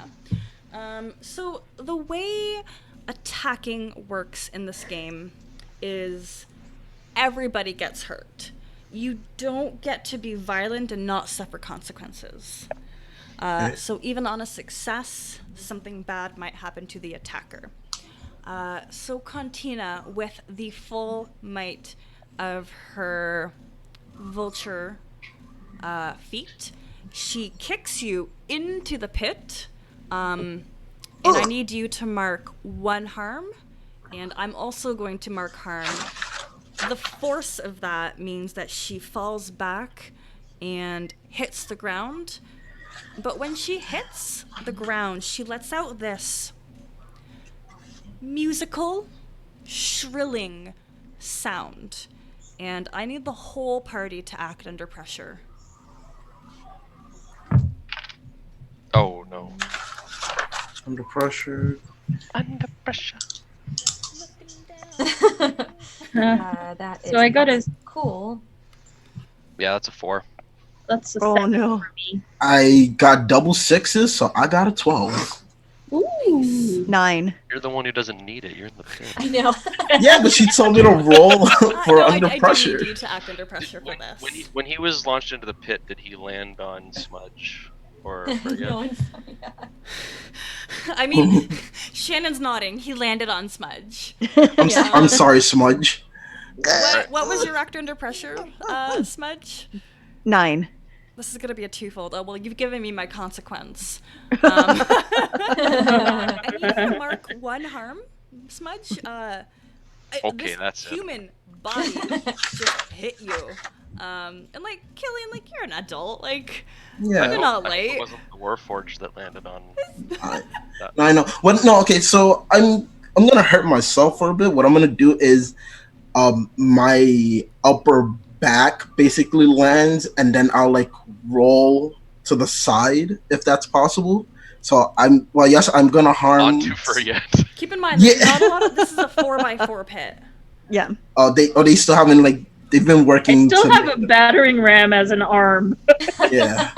It's That you're landing on top of. Okay, then yeah, never mind. I'm sorry, Smudge. I'm gonna have to hurt you with my full weight. Ah, damn. I'm gonna get up, and with my warforged arm, I'm going to like crush a bit of dirt climbing out. Okay, so Uh-huh. pause. I'm gonna resolve everybody's act under pressure. Because there's no turn order in this, it's pretty much I'm gonna let everybody have an action to do with what they want, and then we'll return. But we're going to play the turn order almost sequentially based off of what's happening around like the main focus. So Smudge, you got that 9. You took 1 harm, blunt damage. You can, feel that the way you want to feel it. However, that sound that rung in the air, it sent a ringing sound through your ears, and you feel very sleepy. Very, very sleepy, but you're awake. The force of that body that hit you, it did jostle you awake enough. Okay. Faryad, what did you get? A 7 total. 7. Okay. Yeah.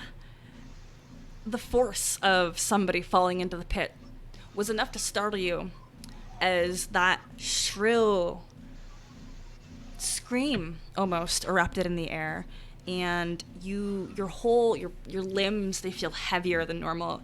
Your battering ram almost feels like you can't lift it, and this is such a weird sensation for you because you are one. There is no lifting one limb. You are one limb, like you are one item, and you act as one creature. So this is a new sensation to you. You just feel heavy.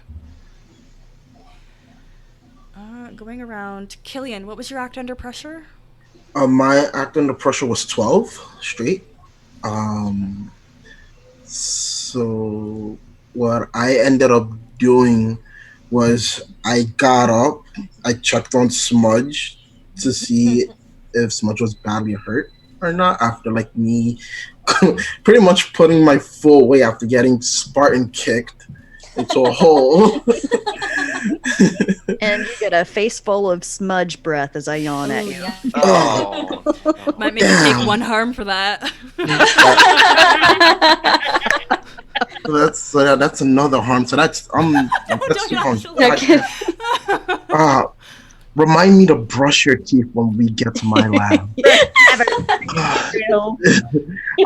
So again, I was saying with my warforged arm, I basically grip some dirt and I climb out of the hole. At this point, I am very pissed off. And now I am going to fight a half chicken woman and beat her into the ground now. All right, so with your successful act under pressure, you are not susceptible to the status effect, and with that success, you pulled yourself out. You responded very quickly to this crisis. Yeah. Aledwin. 4. Okay. So this is a learning experience. You can catalog this in your many, many events that you've gone through. You hit the ground with the loudest clang of armor as your whole entire body crashes to the ground, and you're unconscious. Oh, good. Oh, shit. Eddie? Eddie! So sad. Yeah, that's probably going to be a problem for you. Hey, Ed, are you there? He's out. Gwyn, what did you get on your act under pressure? I got a 7 as well. 7. Yeah. You do feel very sleepy and very weak, and it drops you to your knees, but you do maintain your consciousness. Okay. And what did I name her? Cantina starts to get to her feet. So the turn order I've created. Smudge, what would you like to do? This is our initiative. This is our battle. So I'm still in the pit. Cantina is up there. Can I see her at all?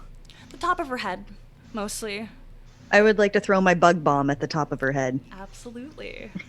Give me a kick some ass, which is a plus tough.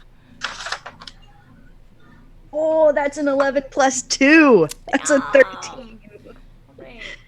Yeah, there we go. So you get an enhanced effect on a 12 plus, which means, so in addition to the damage that your weapon does, you get to either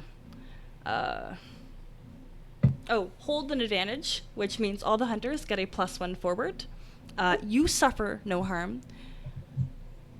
Nah. Your attack inflicts double damage, or your attack drives the enemy in a certain route. +1 forward. Oh, nice. It was somehow very inspirational. Everybody seeing that bug bomb. So tell me, what does this bug bomb look like? So the bug bomb is, when I throw it, it's a piece of clay, maybe the size of a golf ball. And then when it hits, the clay shatters, and out come these multicolored, gemstone-colored beetles, with these very, very sharp mandibles. And they swarm all over Cantina and just start biting her and just taking little dents out of her flesh. Beautiful. The She chosen does. one, everybody. You're marvelous. She starts to shrill. It's very bird-like. It's got a musical ring to it, but that's also kind of what makes it dangerous. Faryad. Oh, I know what she is. Oh. I am now really upset at what is going on. And I will cause some mayhem. What does that do again? So I'm gonna grab a nearby large object and use it as an improvised weapon. Yes! And I will grab the nearest tree, not just to pull myself out of it, but literally pull it by the roots and whack a bird. Yes.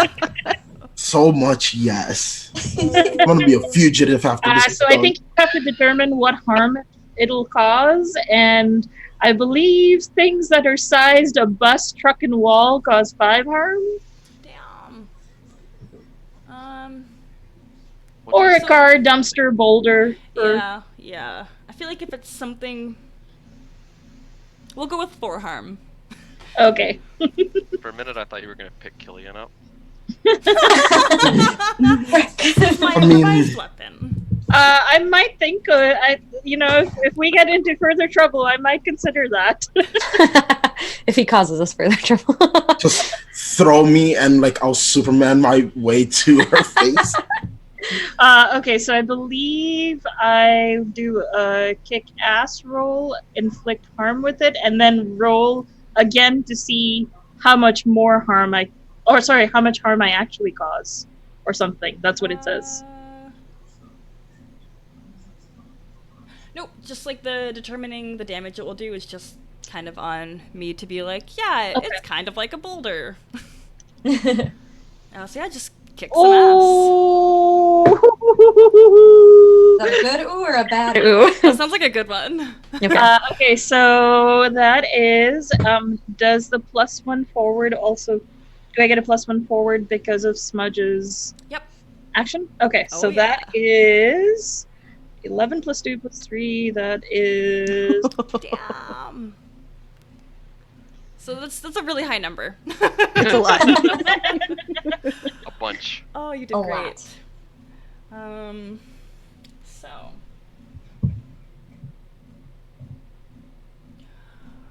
Your mayhem has some serious consequences. This is interesting. Ooh. So this is a two-parter. On the first half, because you're still kicking some ass, you do inflict that, we said, 4 harm. But you get an enhanced effect, and it's similar. We can either do the plus forward, you suffer no harm. It can do double damage, or your attack can drive the enemy away in a rout. I will do double damage. Okay, and it was 4, so that becomes 8. Yes, tiny Walk me through tanks. this. How brutal does this look? Legs left. I just read. I sort of like, it brings back flashbacks of how when I was summoned and the child's plea bringing me into existence, and just the mayhem that was there when I was summoned. And I just am like, this person is hurting my friend. I must stop this. And I, without thinking, sort of grab the tree from the pit, haul myself up, and it comes off by the roots. And I just smash them into another tree. They are pancake. The motion of smashing this tree, it's very, or smashing the cantina. It's a very fluid, almost. So I'm picturing like a Like, what is like this a cricket, sport? like a sixer, Babe Ruth baseball. a sixer in cricket. Okay. However, this is a big tree, and you didn't account for anybody else who might be standing in the vicinity, or anybody else who might be upward enough. Oh shit. Who we got? I'm God. pretty sure, like, I'm not so far. No, wait. I feel like I'm pretty close by because I was like deathly angry and I'm just about to like pull out my axe. So I think I'm in the vicinity. I think I might have flown. This is a game of consequences. Yeah. So full disclaimer, I'm very sorry. No, you're not. Only a little. That swinging motion, Faryad, with that tree, you take out not just Cantina, and her back hits against the bark of a tree and she flops forward, but you also catch Gwen and Killian in your swing. Oh no! Okay, I have to double check something, because, I mean, you might be dead. Yeah. I only took 2 harm. So Well, no, 'cause Faryad she did Oh, double harm. 8 Yeah, so that's damage. 4. 8 damage. Does anybody have any armor?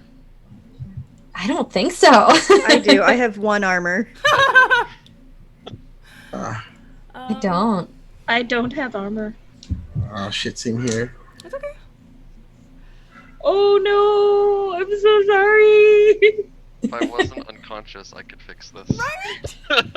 Oh god damn. I'm just gonna wake you up in my next turn. We did. I mean, so here's, I'm gonna play this a certain way, Sure. because this is my world. So okay, well, you're thinking on that one there, Norman. Yeah, the tree strikes you, and you are both knocked unconscious. Undoubtedly, broken ribs, broken bones, internal You said damage. I have 8? It's so eight. Yeah, it exceeds your. yeah, so So you are both in critical condition. So we're gonna cap it. As soon as you hit critical, you're critical. If you do not receive immediate medical attention soon, you you may not make it. is there a way? No, I was gonna be. Can I use my skill? Trust me, I'm a doctor. Not right now. We're No, unconscious. not right now. Not right now. Yeah. We're Okay. out. Yeah. If I So- can get up, I can't do anything, so I'm just gonna lay there right now and just imagine. Oh, there's a scarlet macaw flying by. Oh, Happy place. Go to your happy Yeah, place. yes. Yeah. My happy place is just us, like a nice sandy beach, just looking at birds fly away and crabs dancing along. Because I can't do jack squat. Sorry. I'm so I sorry. love the consequences for that move. Love them. That's pretty fun. I'm not gonna lie, that was pretty fun. Eledwin, the ringing sound in your ear fades, and you can feel your limbs again. You come back to your consciousness, and I mean you're heavy and you're on the ground, and you have a mouthful of some leaves and some pines, but you have awoken. So I'm just gonna like slowly lift my very agonizingly painful head, kind of just survey the scene. Are you still holding the tree for yet? Yep. Yeah. I mean, I would if I feel it would be dramatically more appropriate that I'm still in motion, like I just finished the smack, and I'm Like that. now sort of in the backswing, but not quite in it yet. And I don't realize I've also sort of pinball also included my friends in it. I'm about to, but I haven't quite yet. I think my eyes are just gonna blaze as they just kind of stare at bringer of the apocalypse in my eyes, and I'm gonna immediately run to Gwyn first. I'm the favorite. I know I'm the redheaded stepchild. It's okay. I mean, you're the reason we're even in this predicament, but anyway. True. I'm going to immediately run over and take my other gauntlet off, lay both hands slightly just about an inch or two away from, I mean, I don't know, injuries.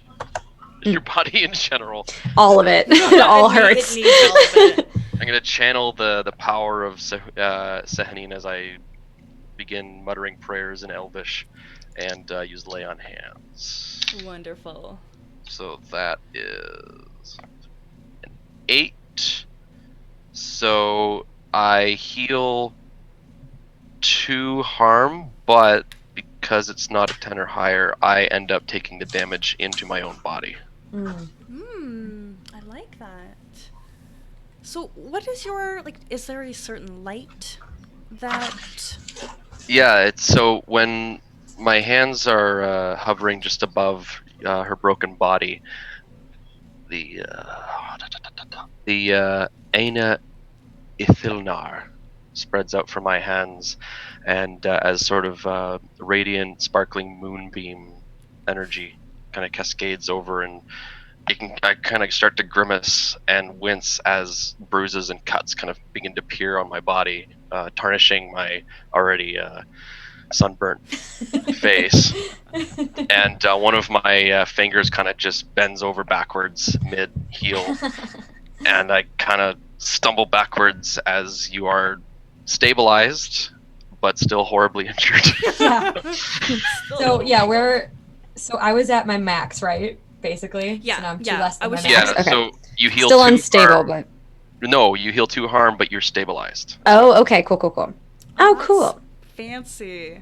Great. But now it's going to be really risky for me to try and heal Killian, because that could end up knocking me down if I don't get a 10 or higher. Oh boy. Gwyn, you don't happen to have like a healing potion or anything nearby? I doubt I'll it. start fishing through my pack, and I want to use it this time. Probably the my preparedness thing when you need something unusual or rare. So if I could get some kind of like, healing potion or something like that. Let me see, are there any stipulations? For Yeah, I have to roll for it. So on a 10 plus, you have it right here, right now. On a 7 to 9, I have it, but not here, and I have to go get it. So I need to roll a 10, but I want to try it. Or I like on a miss, you know where it is, but it's somewhere real bad. Don't you have smudges +1? Oh, you're right. I do. Yes. I do. Oh, with that being said, I don't know if this helps Eledwin's roll as well. No, okay. No, because I rolled an 8, so that would have given me a 9, which is still within that bracket. in the bracket. Okay. We're gonna try this. Let's see. Oh no, that was a 4.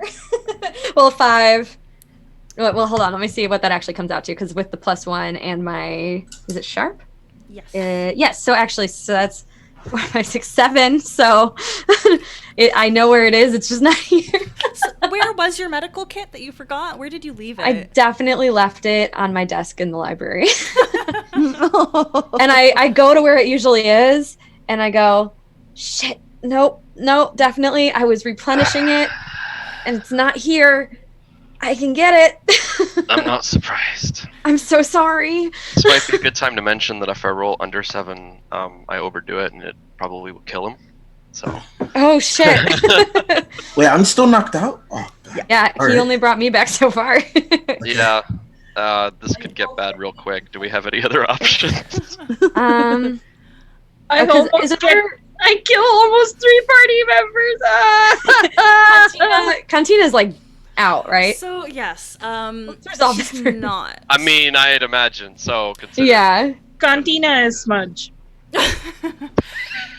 No, I'm in the pit. I should be okay because I'm in the pit. Yep. Do we have any other way to Cantina- give me a benefit or a bonus? Hold. Yeah. Cantina, they're conscious, they're alive, but they're crushed. You hear the wet wheezing sounds of her trying to breathe through her punctured lung, and she coughs a little bit. Killian. Dr. Killian is supposed to be my scapegoat. Keep him alive. It has to be him. And she's trying to move, but she doesn't have... She had hollow bones to begin with. Not a lot of those left. Nope. So Dr. she's... Killian can't hear you right now. No, I A can't. message after the beep. Beep. And she's wheezing, coughing, and repeating an iteration of that. Okay. This is why we should always do these things at night when the moon shines upon us. Hey, I'm still down here. So, yeah, but he's bleeding out, and we need him alive. Yes, we do. Just rub some dirt on it. Can I like Jedi this and like rub the dirt? So yeah, just so everybody's aware of it. Basically, if I roll a 10, he's good. If I roll a 7 or a 9, I go down, but then he's up. And if I roll lower than that, he's dead, because then he takes 2 damage. Oh god. Okay. I'm already at 10. Come on, man. Can you stack forwards or only one can apply at any given time? He currently still, like Devin, still has 1+ forward. Somebody can help him. I I can drop help. and I try to help unless Smudge is going to I help. can only have one person help. Okay, yeah. I don't Smudge. think I would accept Yeah. Someone the get me to abomination. my lab. Please, someone get me to my lab. Is this a combo that we want to risk? I mean, yeah. So is somebody doing it right now or no? Because I think Smudge We Smudge? can get. Yeah. I can lift my. I can put my Thurkawa 1 deal down and get Smudge up. Or the tree. No. Up. Smudge kind of sighs and looks irritated and starts pulling off layers and layers of clothes to expose his elven chest plate that very perfectly matches Aledwin's. Twinsies! That's That makes me really happy. It's the one thing that does not stink on Smudge. Right? It's weird. Yeah. That's no matter how much filth he rolls around in, it's always perfectly pristine. Yup, much to That's Smudge's dismay. Maybe So- that's why all that metal. And Smudge says, I'll help as much as I can, and holds out one grubby hand to Aledwin. Staunch the wounds. We're gonna Okay. wrap as much as we can around everything that's bleeding and try to Just splint what we everything? can. Yeah. All of it. Smudge starts ripping gonna- Killian's We're gonna clothes. go, and yeah, we're wrapping totally ripping wounds. up his lab coat and everything. Yeah. Oh yeah. It's okay. I'm like Mark Zuckerberg. I got like thousands of those lab coats. All right. You want to try and lay on hands? All right, let's do this. So Any before, recipe? did you already roll, Devin? Go for it. What is it? Did you already roll? I was gonna I say. haven't looked at it yet. Okay, let's Smudge roll first. Okay.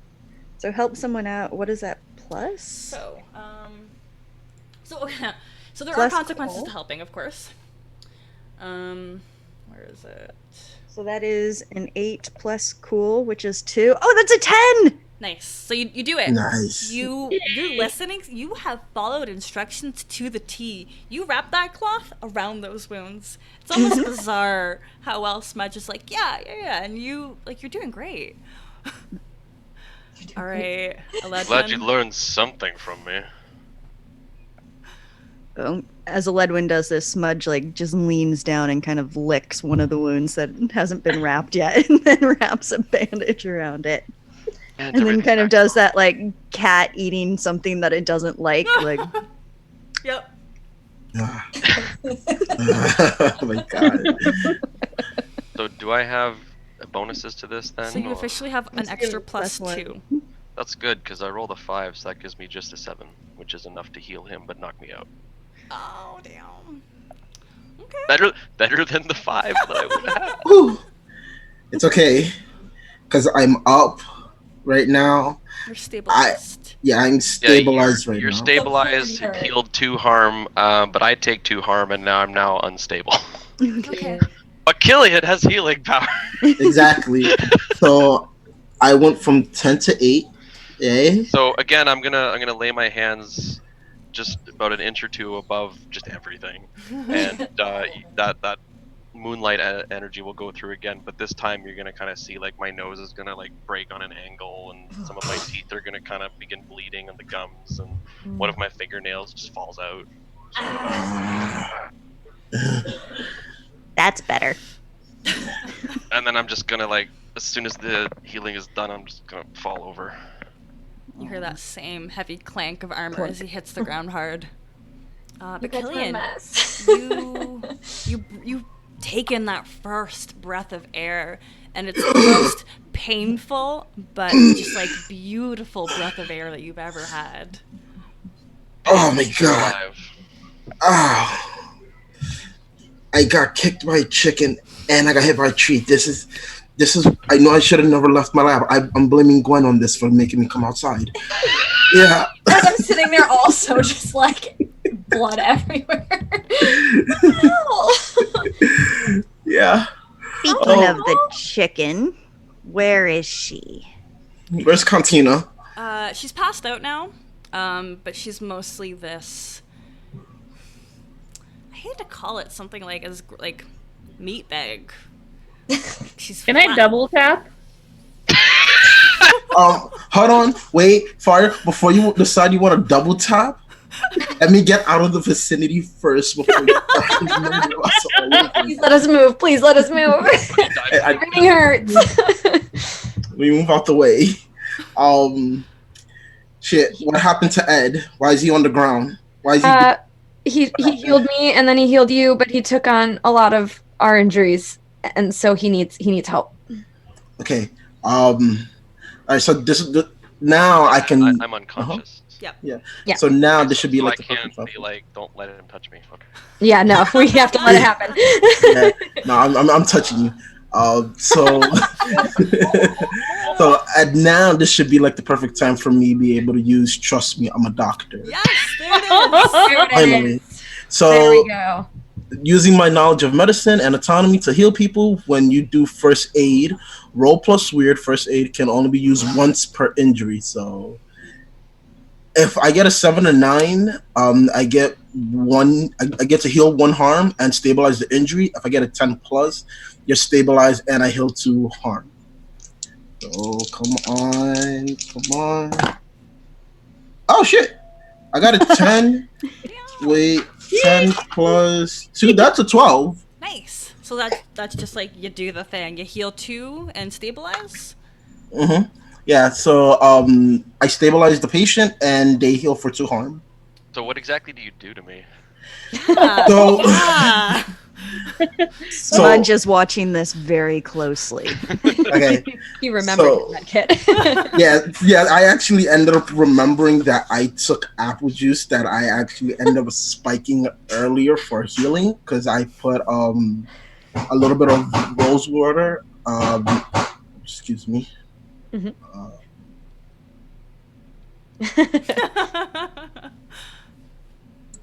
Yeah, so it's orange juice mixed with rose water and ginger with a little bit of extra things here and there to perk you back up.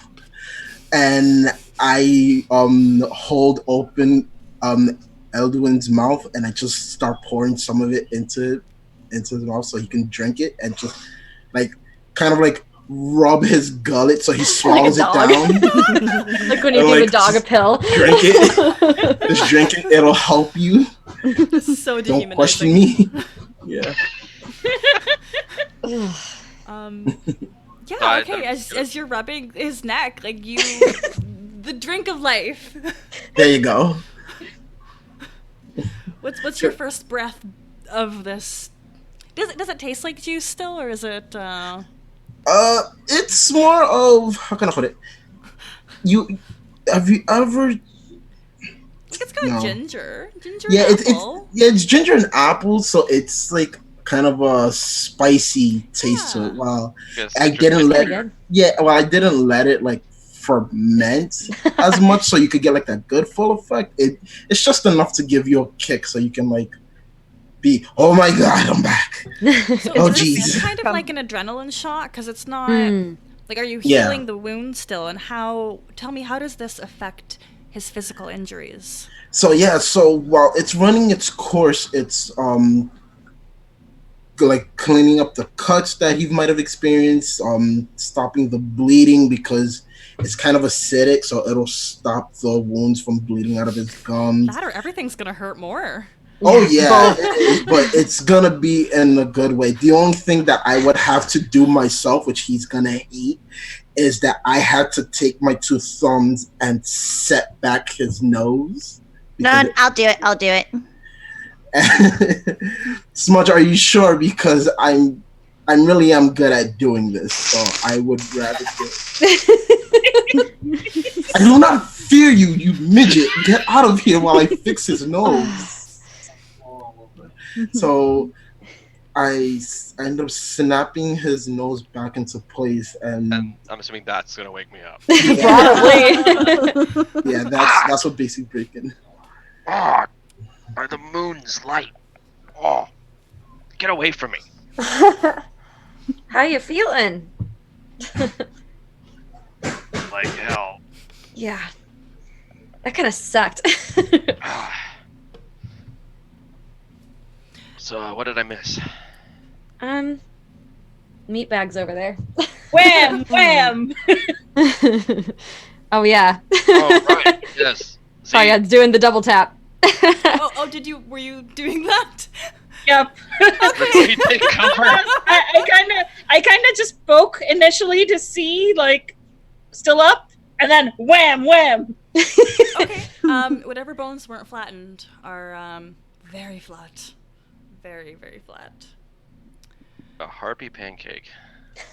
It's the title of this episode. I love that. I can't put it because it gives everything away, but I think that's wonderful. I also like mixed success. I do like that. I'm gonna write that one down. Success. Success.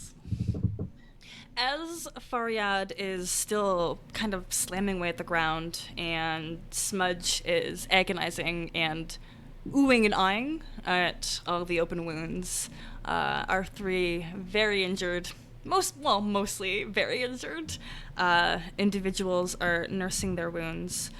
2 figures come through the clearing. One has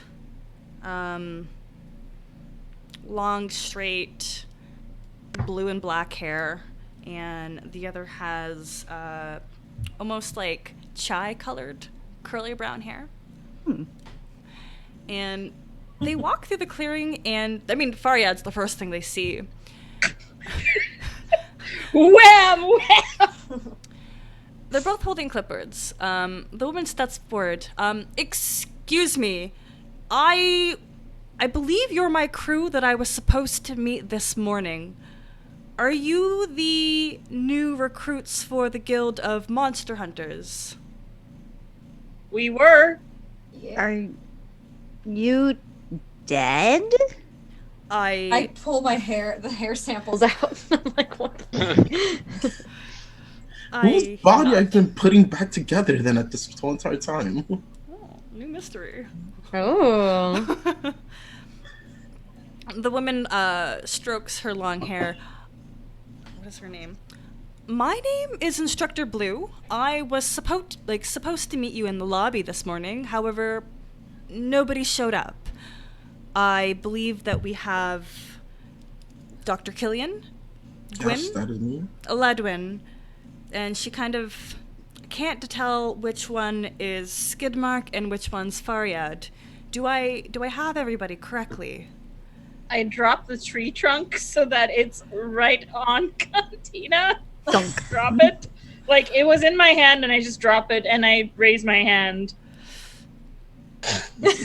Excellent. I'm Smudge. That one is Smudge. Okay, good. And she whispers something to her stoic companion. I have some questions for you. We have some as well. Yes, but let's take you to our medical facility, and we can perhaps discover what's happened here. Great. We found your murderer, and I point to the pancake. We weren't looking for a murderer. But you were murdered. The doll has a point. You were murdered. Gwyn starts laughing and then it's just like, ow, ow. That hurts. It hurts. She told us to find your killers. So we found your killer, who is that one. Smudge goes up and just pokes the curly-haired one to see if they're real. Not a hallucination. He brushes you aside. Stop. And we were supposed to give your femurs to your families for consumption. Mm-hmm. Not consumption. Pay respects. There's a difference. That's not entirely guild process, but let's seem head rather odd. back. And we'll pause to bring everybody gingerly, Yes. slowly, carefully. I'm fine. Time. Into the guild. The guild is very Hogwarts style. It's one of the biggest buildings on Lendor Isle, and it, of course, possesses many great labs and libraries and medical facilities. Real quick, one of my two building people, did anybody have a medical facility, or is this something that I can... I have a surgical room, examination, and a holding cell. So yes. When I was picking up my laboratory, my lair at the time, so one of the options was that I can have a surgical room in there. Okay, I think this will be... You have a surgical room attached to the main medical wing, but this is more something that's exclusive to you, because the staff have found that you don't necessarily use it for positive medical things. Oh no, none whatsoever. Mostly the messy, gross kind. Yeah, something that I'm gonna bring Smudge along and gonna be my personal assistant. Yes. Please. We're gonna learn some stuff. Also, your teeth are with Eledwin. We were supposed to give it to Faye on your demise, on their falling from your body. Blue kind of runs her tongue along her teeth. Yeah, I'll take those. Thank you. Actually, quick sidestep. I'm pretty sure when you guys were coming by here, there is supposed to be two body bags nailed to a tree with a note on it. We Uh, did see that. yeah, We were when our recruits didn't show up, we went to the green and discovered that bizarre yet horrendous scene. We haven't identified the bodies. It's by no means your responsibility to do that. That's on the guild's job. With They're that you. being said, yeah. little one, my name is Instructor Blue, and this is Instructor Chai. We were supposed to meet you and discuss your examination in order to be considered an applicant for the Guild of Monster Hunters. However, it seems like you might have had a head start on this. Can you please... What happened? Who did this? And she points to Faryad. Who did that one kill? You Well, and you. Those are your body parts and your teeth, which you just recovered from Meledwin. We followed a trail, and we found your bones in there.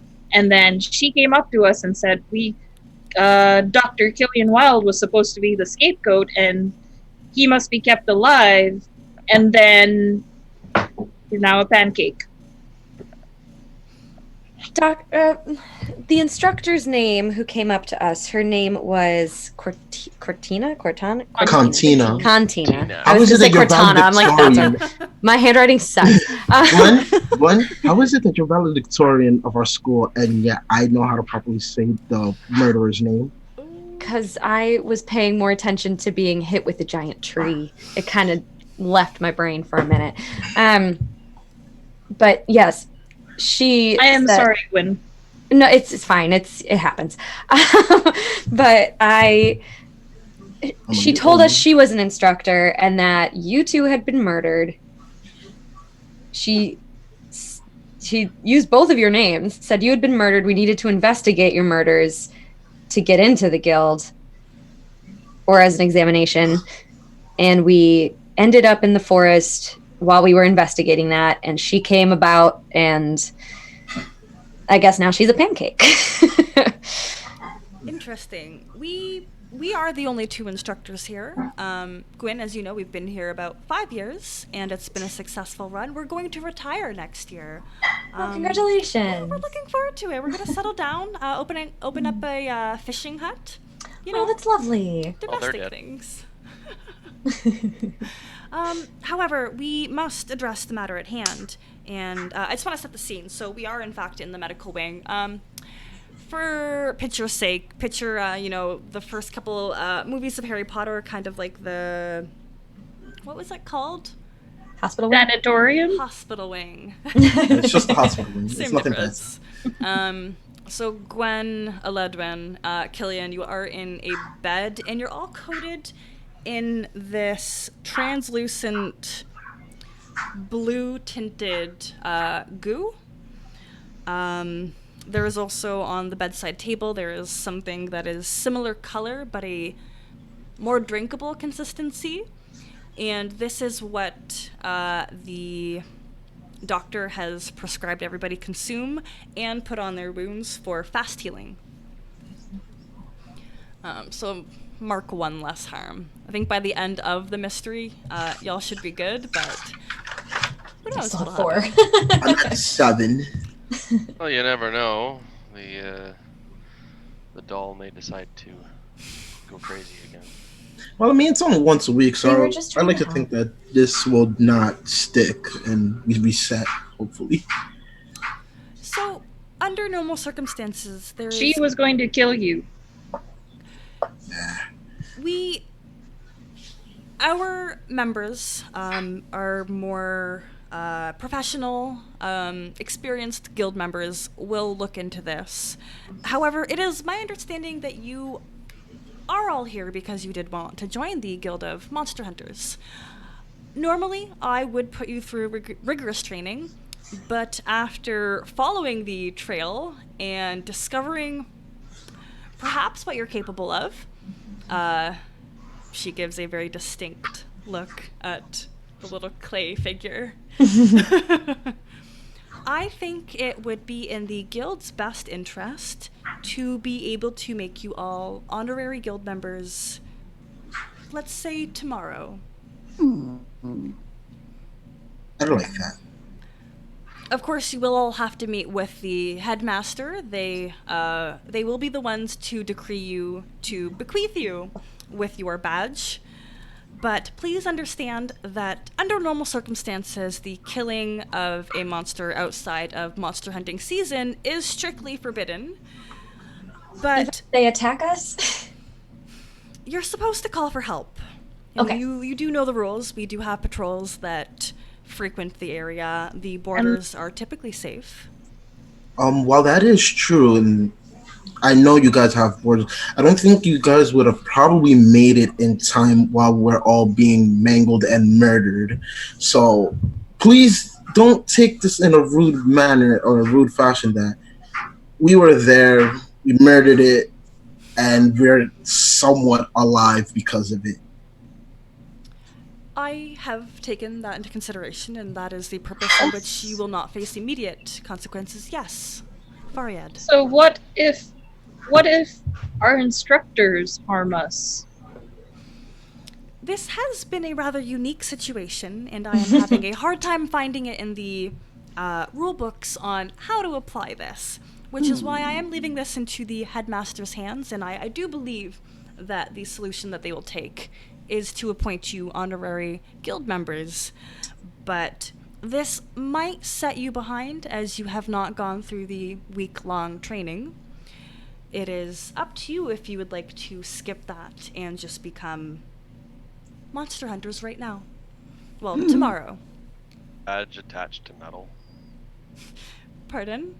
Can the badge attach onto metal breastplates? It can for you. It's a magnet. Yeah, that's an important question. I mean, I feel like this might cut into my lab time, but I would feel a little bit better if I went through the week training. I want to kill monsters. My parents will be thrilled if I'm able.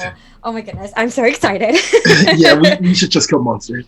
If someone can become an instructor in 1 week, should be able to become a monster hunter. Yes. Okay, I'm just like, okay. well then, that's doable. I will meet you on the green in front of the guild tomorrow. Let's say noon sharp. There you will meet the headmaster, and they will award you as honorary and new guild members. Yay. Thank you so much. Oh my gosh, this is going to be wonderful for my family. I am the last one in my family. You know all of this. You know my parents. This is very big news for me. Gwen, you're rambling. Bring it back. I'm just really excited. Yes. We're excited. We're gonna kill monsters. I want to go home. I'm hurt. It still hurts when I use the bathroom. I just want to be gone already.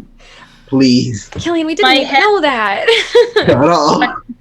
My head turns to Killian and I say, I owe you an apology as well. I am sorry.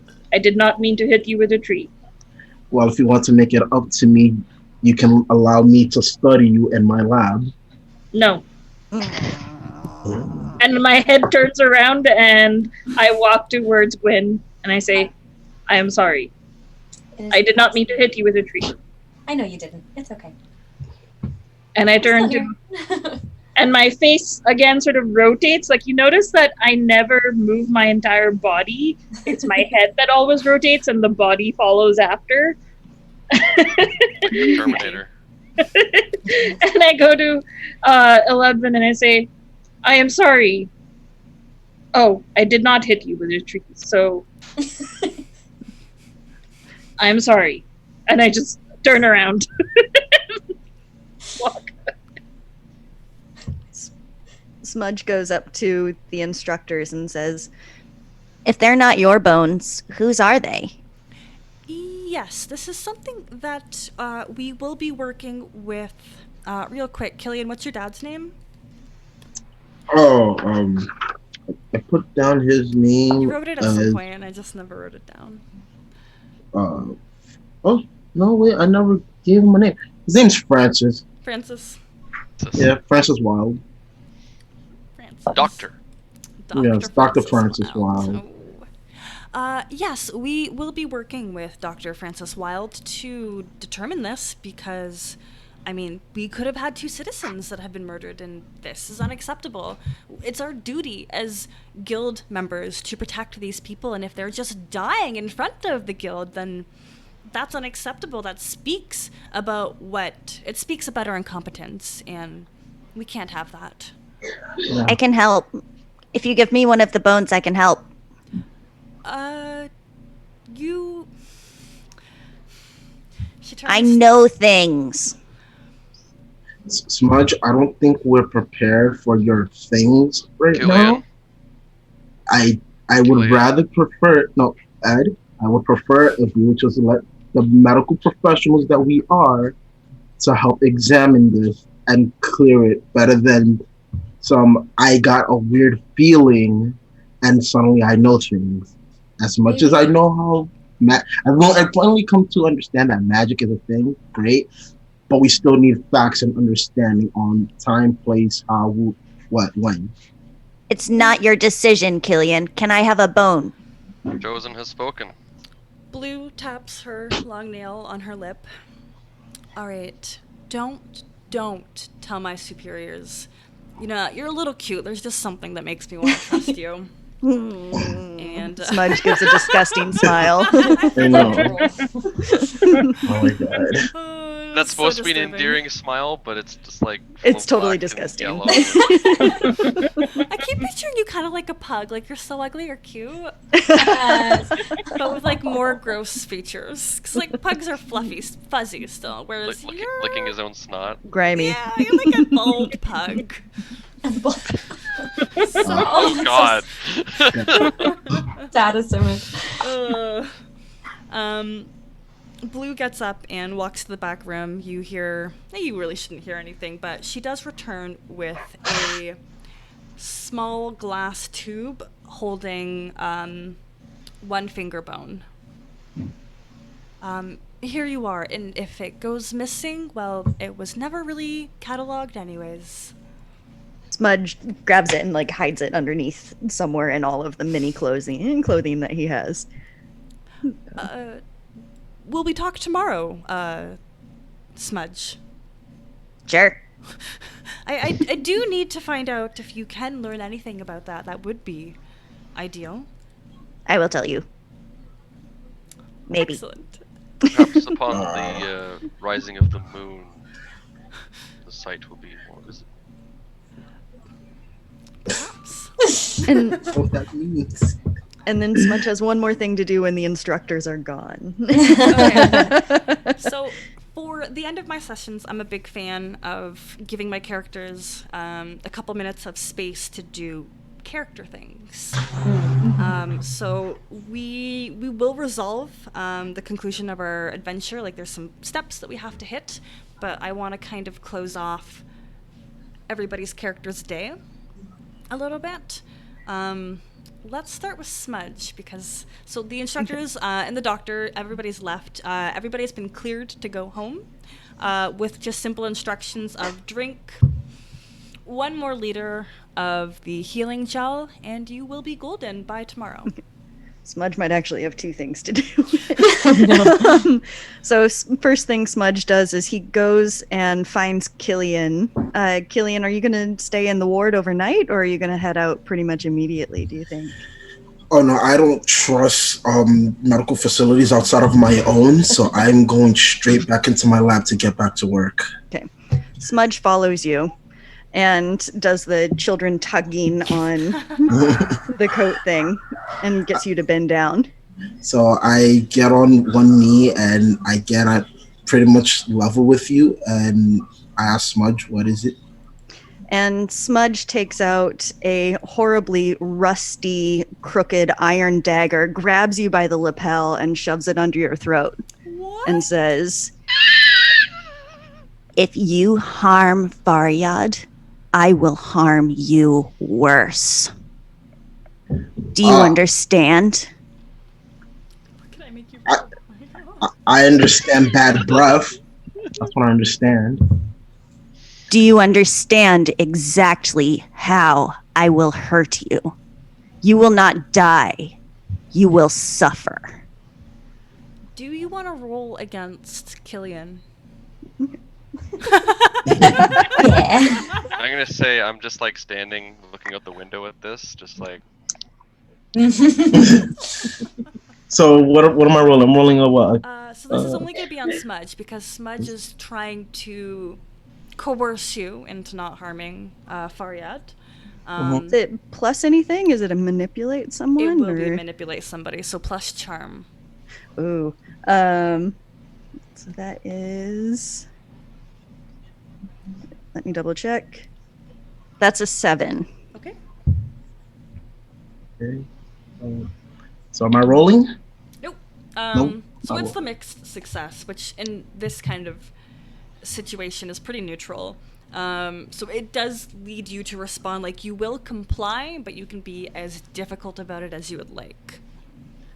All right. So what's gonna happen is I'm gonna look at Smudge and be like, "You listen to me, you little. I won't do anything for now, but I will understand what that little doll is made of and what it can do. Science comes first. Facts comes first. I will understand what it is and what it can do. You understand me? They. My They are apology. not an it. My apologies. They. I will understand they. Without hurting them. And Smudge just turns on his heel and leaves. Okay. The next thing that Smudge does is when Smudge is alone, trying to get away from Aledwin, Smudge takes the little finger bone out of wherever he's hidden it away and just kind of snaps off the end joint Oh, and kind of gnaws at it a little bit. okay. Yeah. Was that why you just wanted the bone? Yeah, that was it. Yeah, see, I knew Just it. to eat it a little I wasn't bit. gonna do anything with it. Blue thinks you are this like mysterious, just like so powerful. So You're scrying with the bones. oh, that's wonderful. Aledwin, you have left the medical facility and you've wandered around. Is there anything that you need to address before we close this off? time of day is it? What time of day is it? Evening. I'd say it's pretty late. So the moon is risen. Yes. Is there a courtyard here? There is absolutely closer towards the bulk of the city. So I'm gonna head out to the courtyard, big open wide space where there's lots of availability of the moon shining down. And as I must do every time the moon is up, I will begin to demonstrate extreme rigorous physical activity in order to show my devotion to Sehenin and the moon goddess. What is that like? Give me a taste. So essentially, I'm gonna have my Ithilkawa one deal various martial arts style pirouettes and flourishes and you know, like those what are those called, those ladders, the workout ladders. Oh yeah, were you like? Oh, like an arrow? Oh, Yeah, like an arrow. Yeah. He uses the staff to do one of those things Oh, to that's get up cool. there. Normally, as a nocturnal elf, he would do this when he wakes up.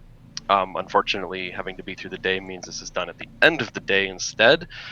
So it is absolutely rigorous, and he's already still kind of injured, so it's not great. But he has to push through all of it and get his nightly exercise in. Is this one of few things that actually gives Aledwin joy? Would you say? I would say that, yeah, I mean, not only does it allow him to get away from his charge, because this is sort of a sanctimonious duty that must be done, it also allows him to clear his mind of all problems and just focus on his training and his devotion to his order. Awesome. That's why he tries to go find a courtyard away from everything, where he can go be alone and just him and his goddess as he proves himself to still be worthy. Aw. Perfect. Faryad, did you leave the hospital wing? I did. I go find a quiet corner. Do you have an abode? Like a home? No, I tend to find closets and other places. And I find the nearest empty closet. In the few days I've been roaming around in this building, I found a closet that basically had dust. Nobody's looked at it, so I squat there.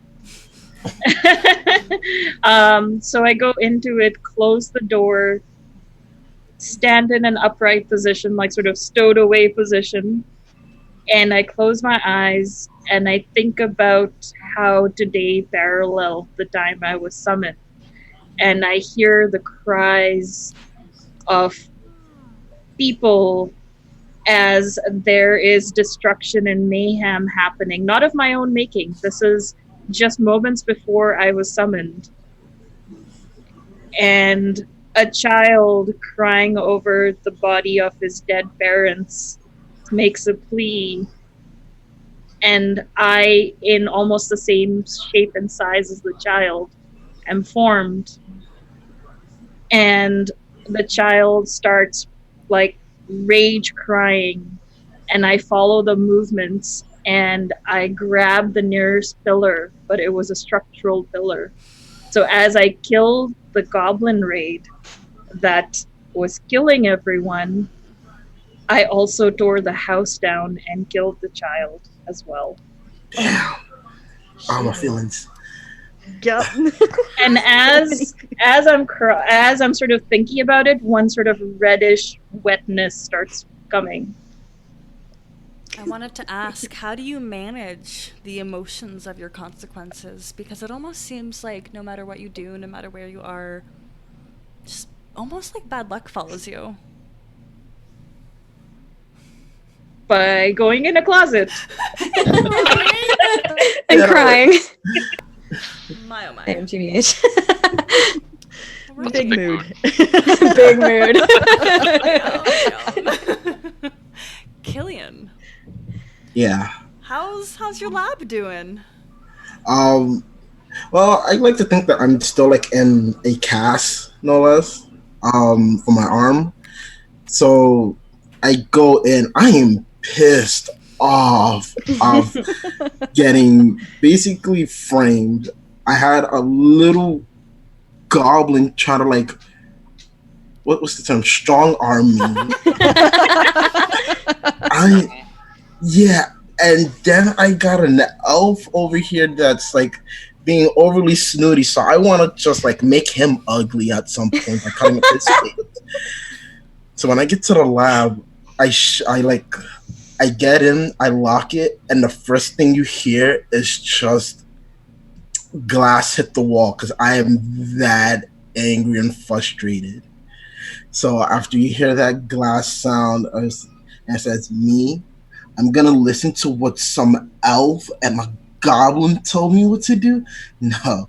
I'm gonna find out what fire is, and nothing's gonna stop me. So I'm gonna I'm gonna go to my desk. I'm gonna pull out a dossier of everything that this little doll-like creature has done, and I'm just gonna go over it, studying it. There's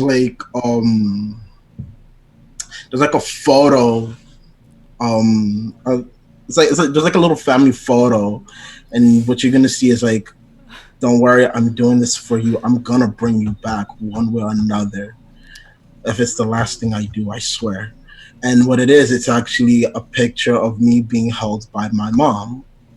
And it's basically that's the reason why I even got into the scientific field in the first place. It's so I can bring her back. I'm gonna Full Metal Alchemist this. I was gonna say, yeah. Yeah, very FMA. But I'm gonna Those try. vibes. Yeah, but I'm gonna try like not to lose limbs because I already lost a limb because of an explosion. That's why I got the Warforged arm thanks to my dad. But he still blames me for it, and I blame myself. Um, so I'm pulling up charts. I'm literally burning the midnight oil, and that's kind of what I. That's sort of how like my night's gonna go because it's not just Smudge. I'm also gonna understand Faria. I'm also gonna understand Elden because these three. While yes, we see elves everywhere in the city. He's something that's rubbing me the wrong way, and I want to know why. Like, why is he so? I guess high and mighty, and I hate that because I get that from my dad as it is. I'm gonna try to take him down a peg as much as possible.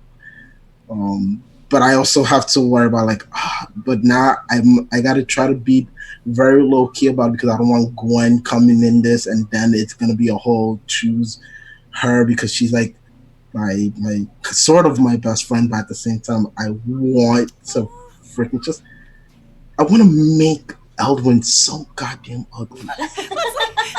I just want What to. inspires you? I, Maiming of a companion? I just Claiming about elf space. yeah. They're also You're the one who pretty. fixed my nose. To be fair.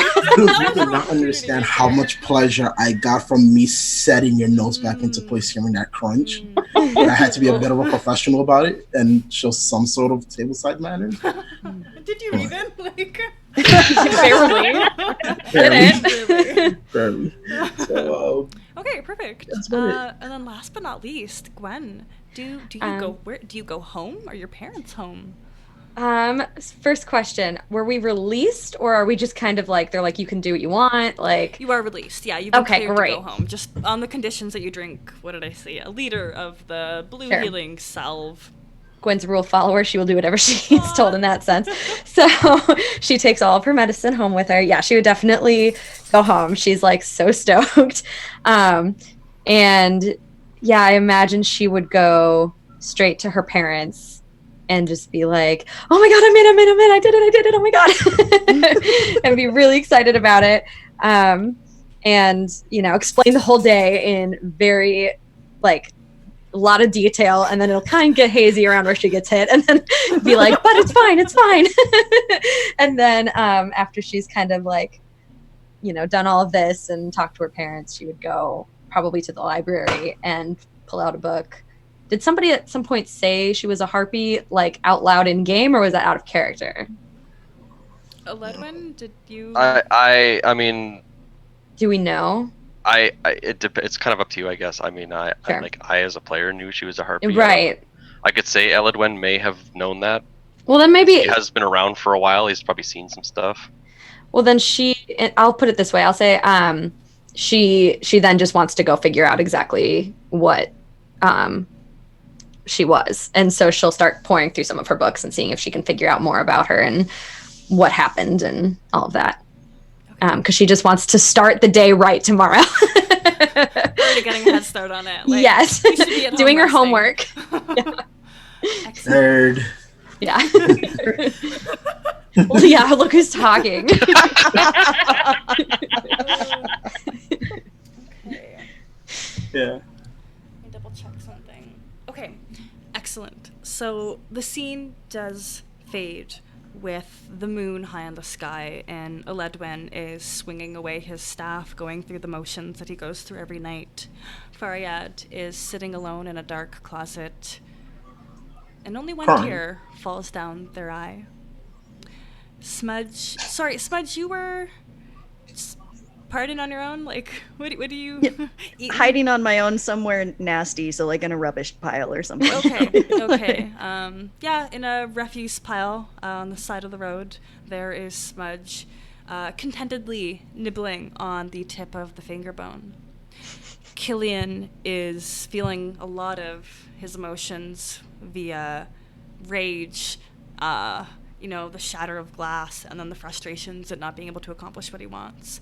And Gwen sits studiously inside the library while still healing, but still very, very committed. And tomorrow will be a new and exciting day as official Monster Hunters. Yay. Hey. It was so fun. So I have some end of session questions that must be asked. Cool. That can potentially mark experience for everyone. Can we conclude this mystery? Oh. No. No, Depends. I don't No. think so. We know No. what because the I party still- was, but I we wanna know don't why- know who the people that were killed were. Right. Yeah, I would agree that we don't know who they are, so we can't. And we just There's killed still the bad guy, questions. but yeah, we haven't solved the mystery by any means. I guess, but it depends what the mystery is. Was Right. it to follow the instructions, in which case we did? If the mystery is who is the monster, I think we figured that one out. It's true. Who is our that's true. teacher?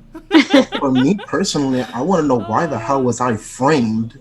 Yeah, we don't know that. Because Yeah. Killian is the real monster. This rivalry gonna be good. Happy nobody pointed a finger at me. It was the most brutal. Yeah. Okay, was so great. conclusively, we haven't concluded this mystery yet. Nope. Did we save somebody from certain death or worse? I did. Yes. Together. Yeah. Yeah, I say so. Ledwin sure did. Okay, Yeah. okay. I did my part. Oh yeah, and Killian helped too. I did my part. I self-defended. I just I'll give half marks on this one. Did we learn something new and important about the world?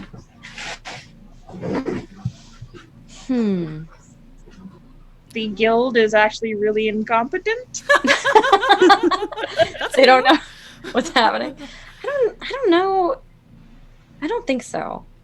Because we know there's monsters. We just don't know who this one rando was. Truth. Yeah, I don't think so. Okay. we don't really have a why. Like we don't have a Mhm. motive other than she's a monster. Right.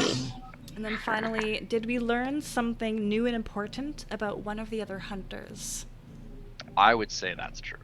Yes. Well, mostly for Faria, yeah. We definitely learned that she's And they gonna be a beast. Yeah, he's just someone with emotional issues who's very smart. But he and maybe gets lots of- Smudge too. Yeah, it's really Faria and Smudge that we learned a lot from, Okay, for perfect. sure.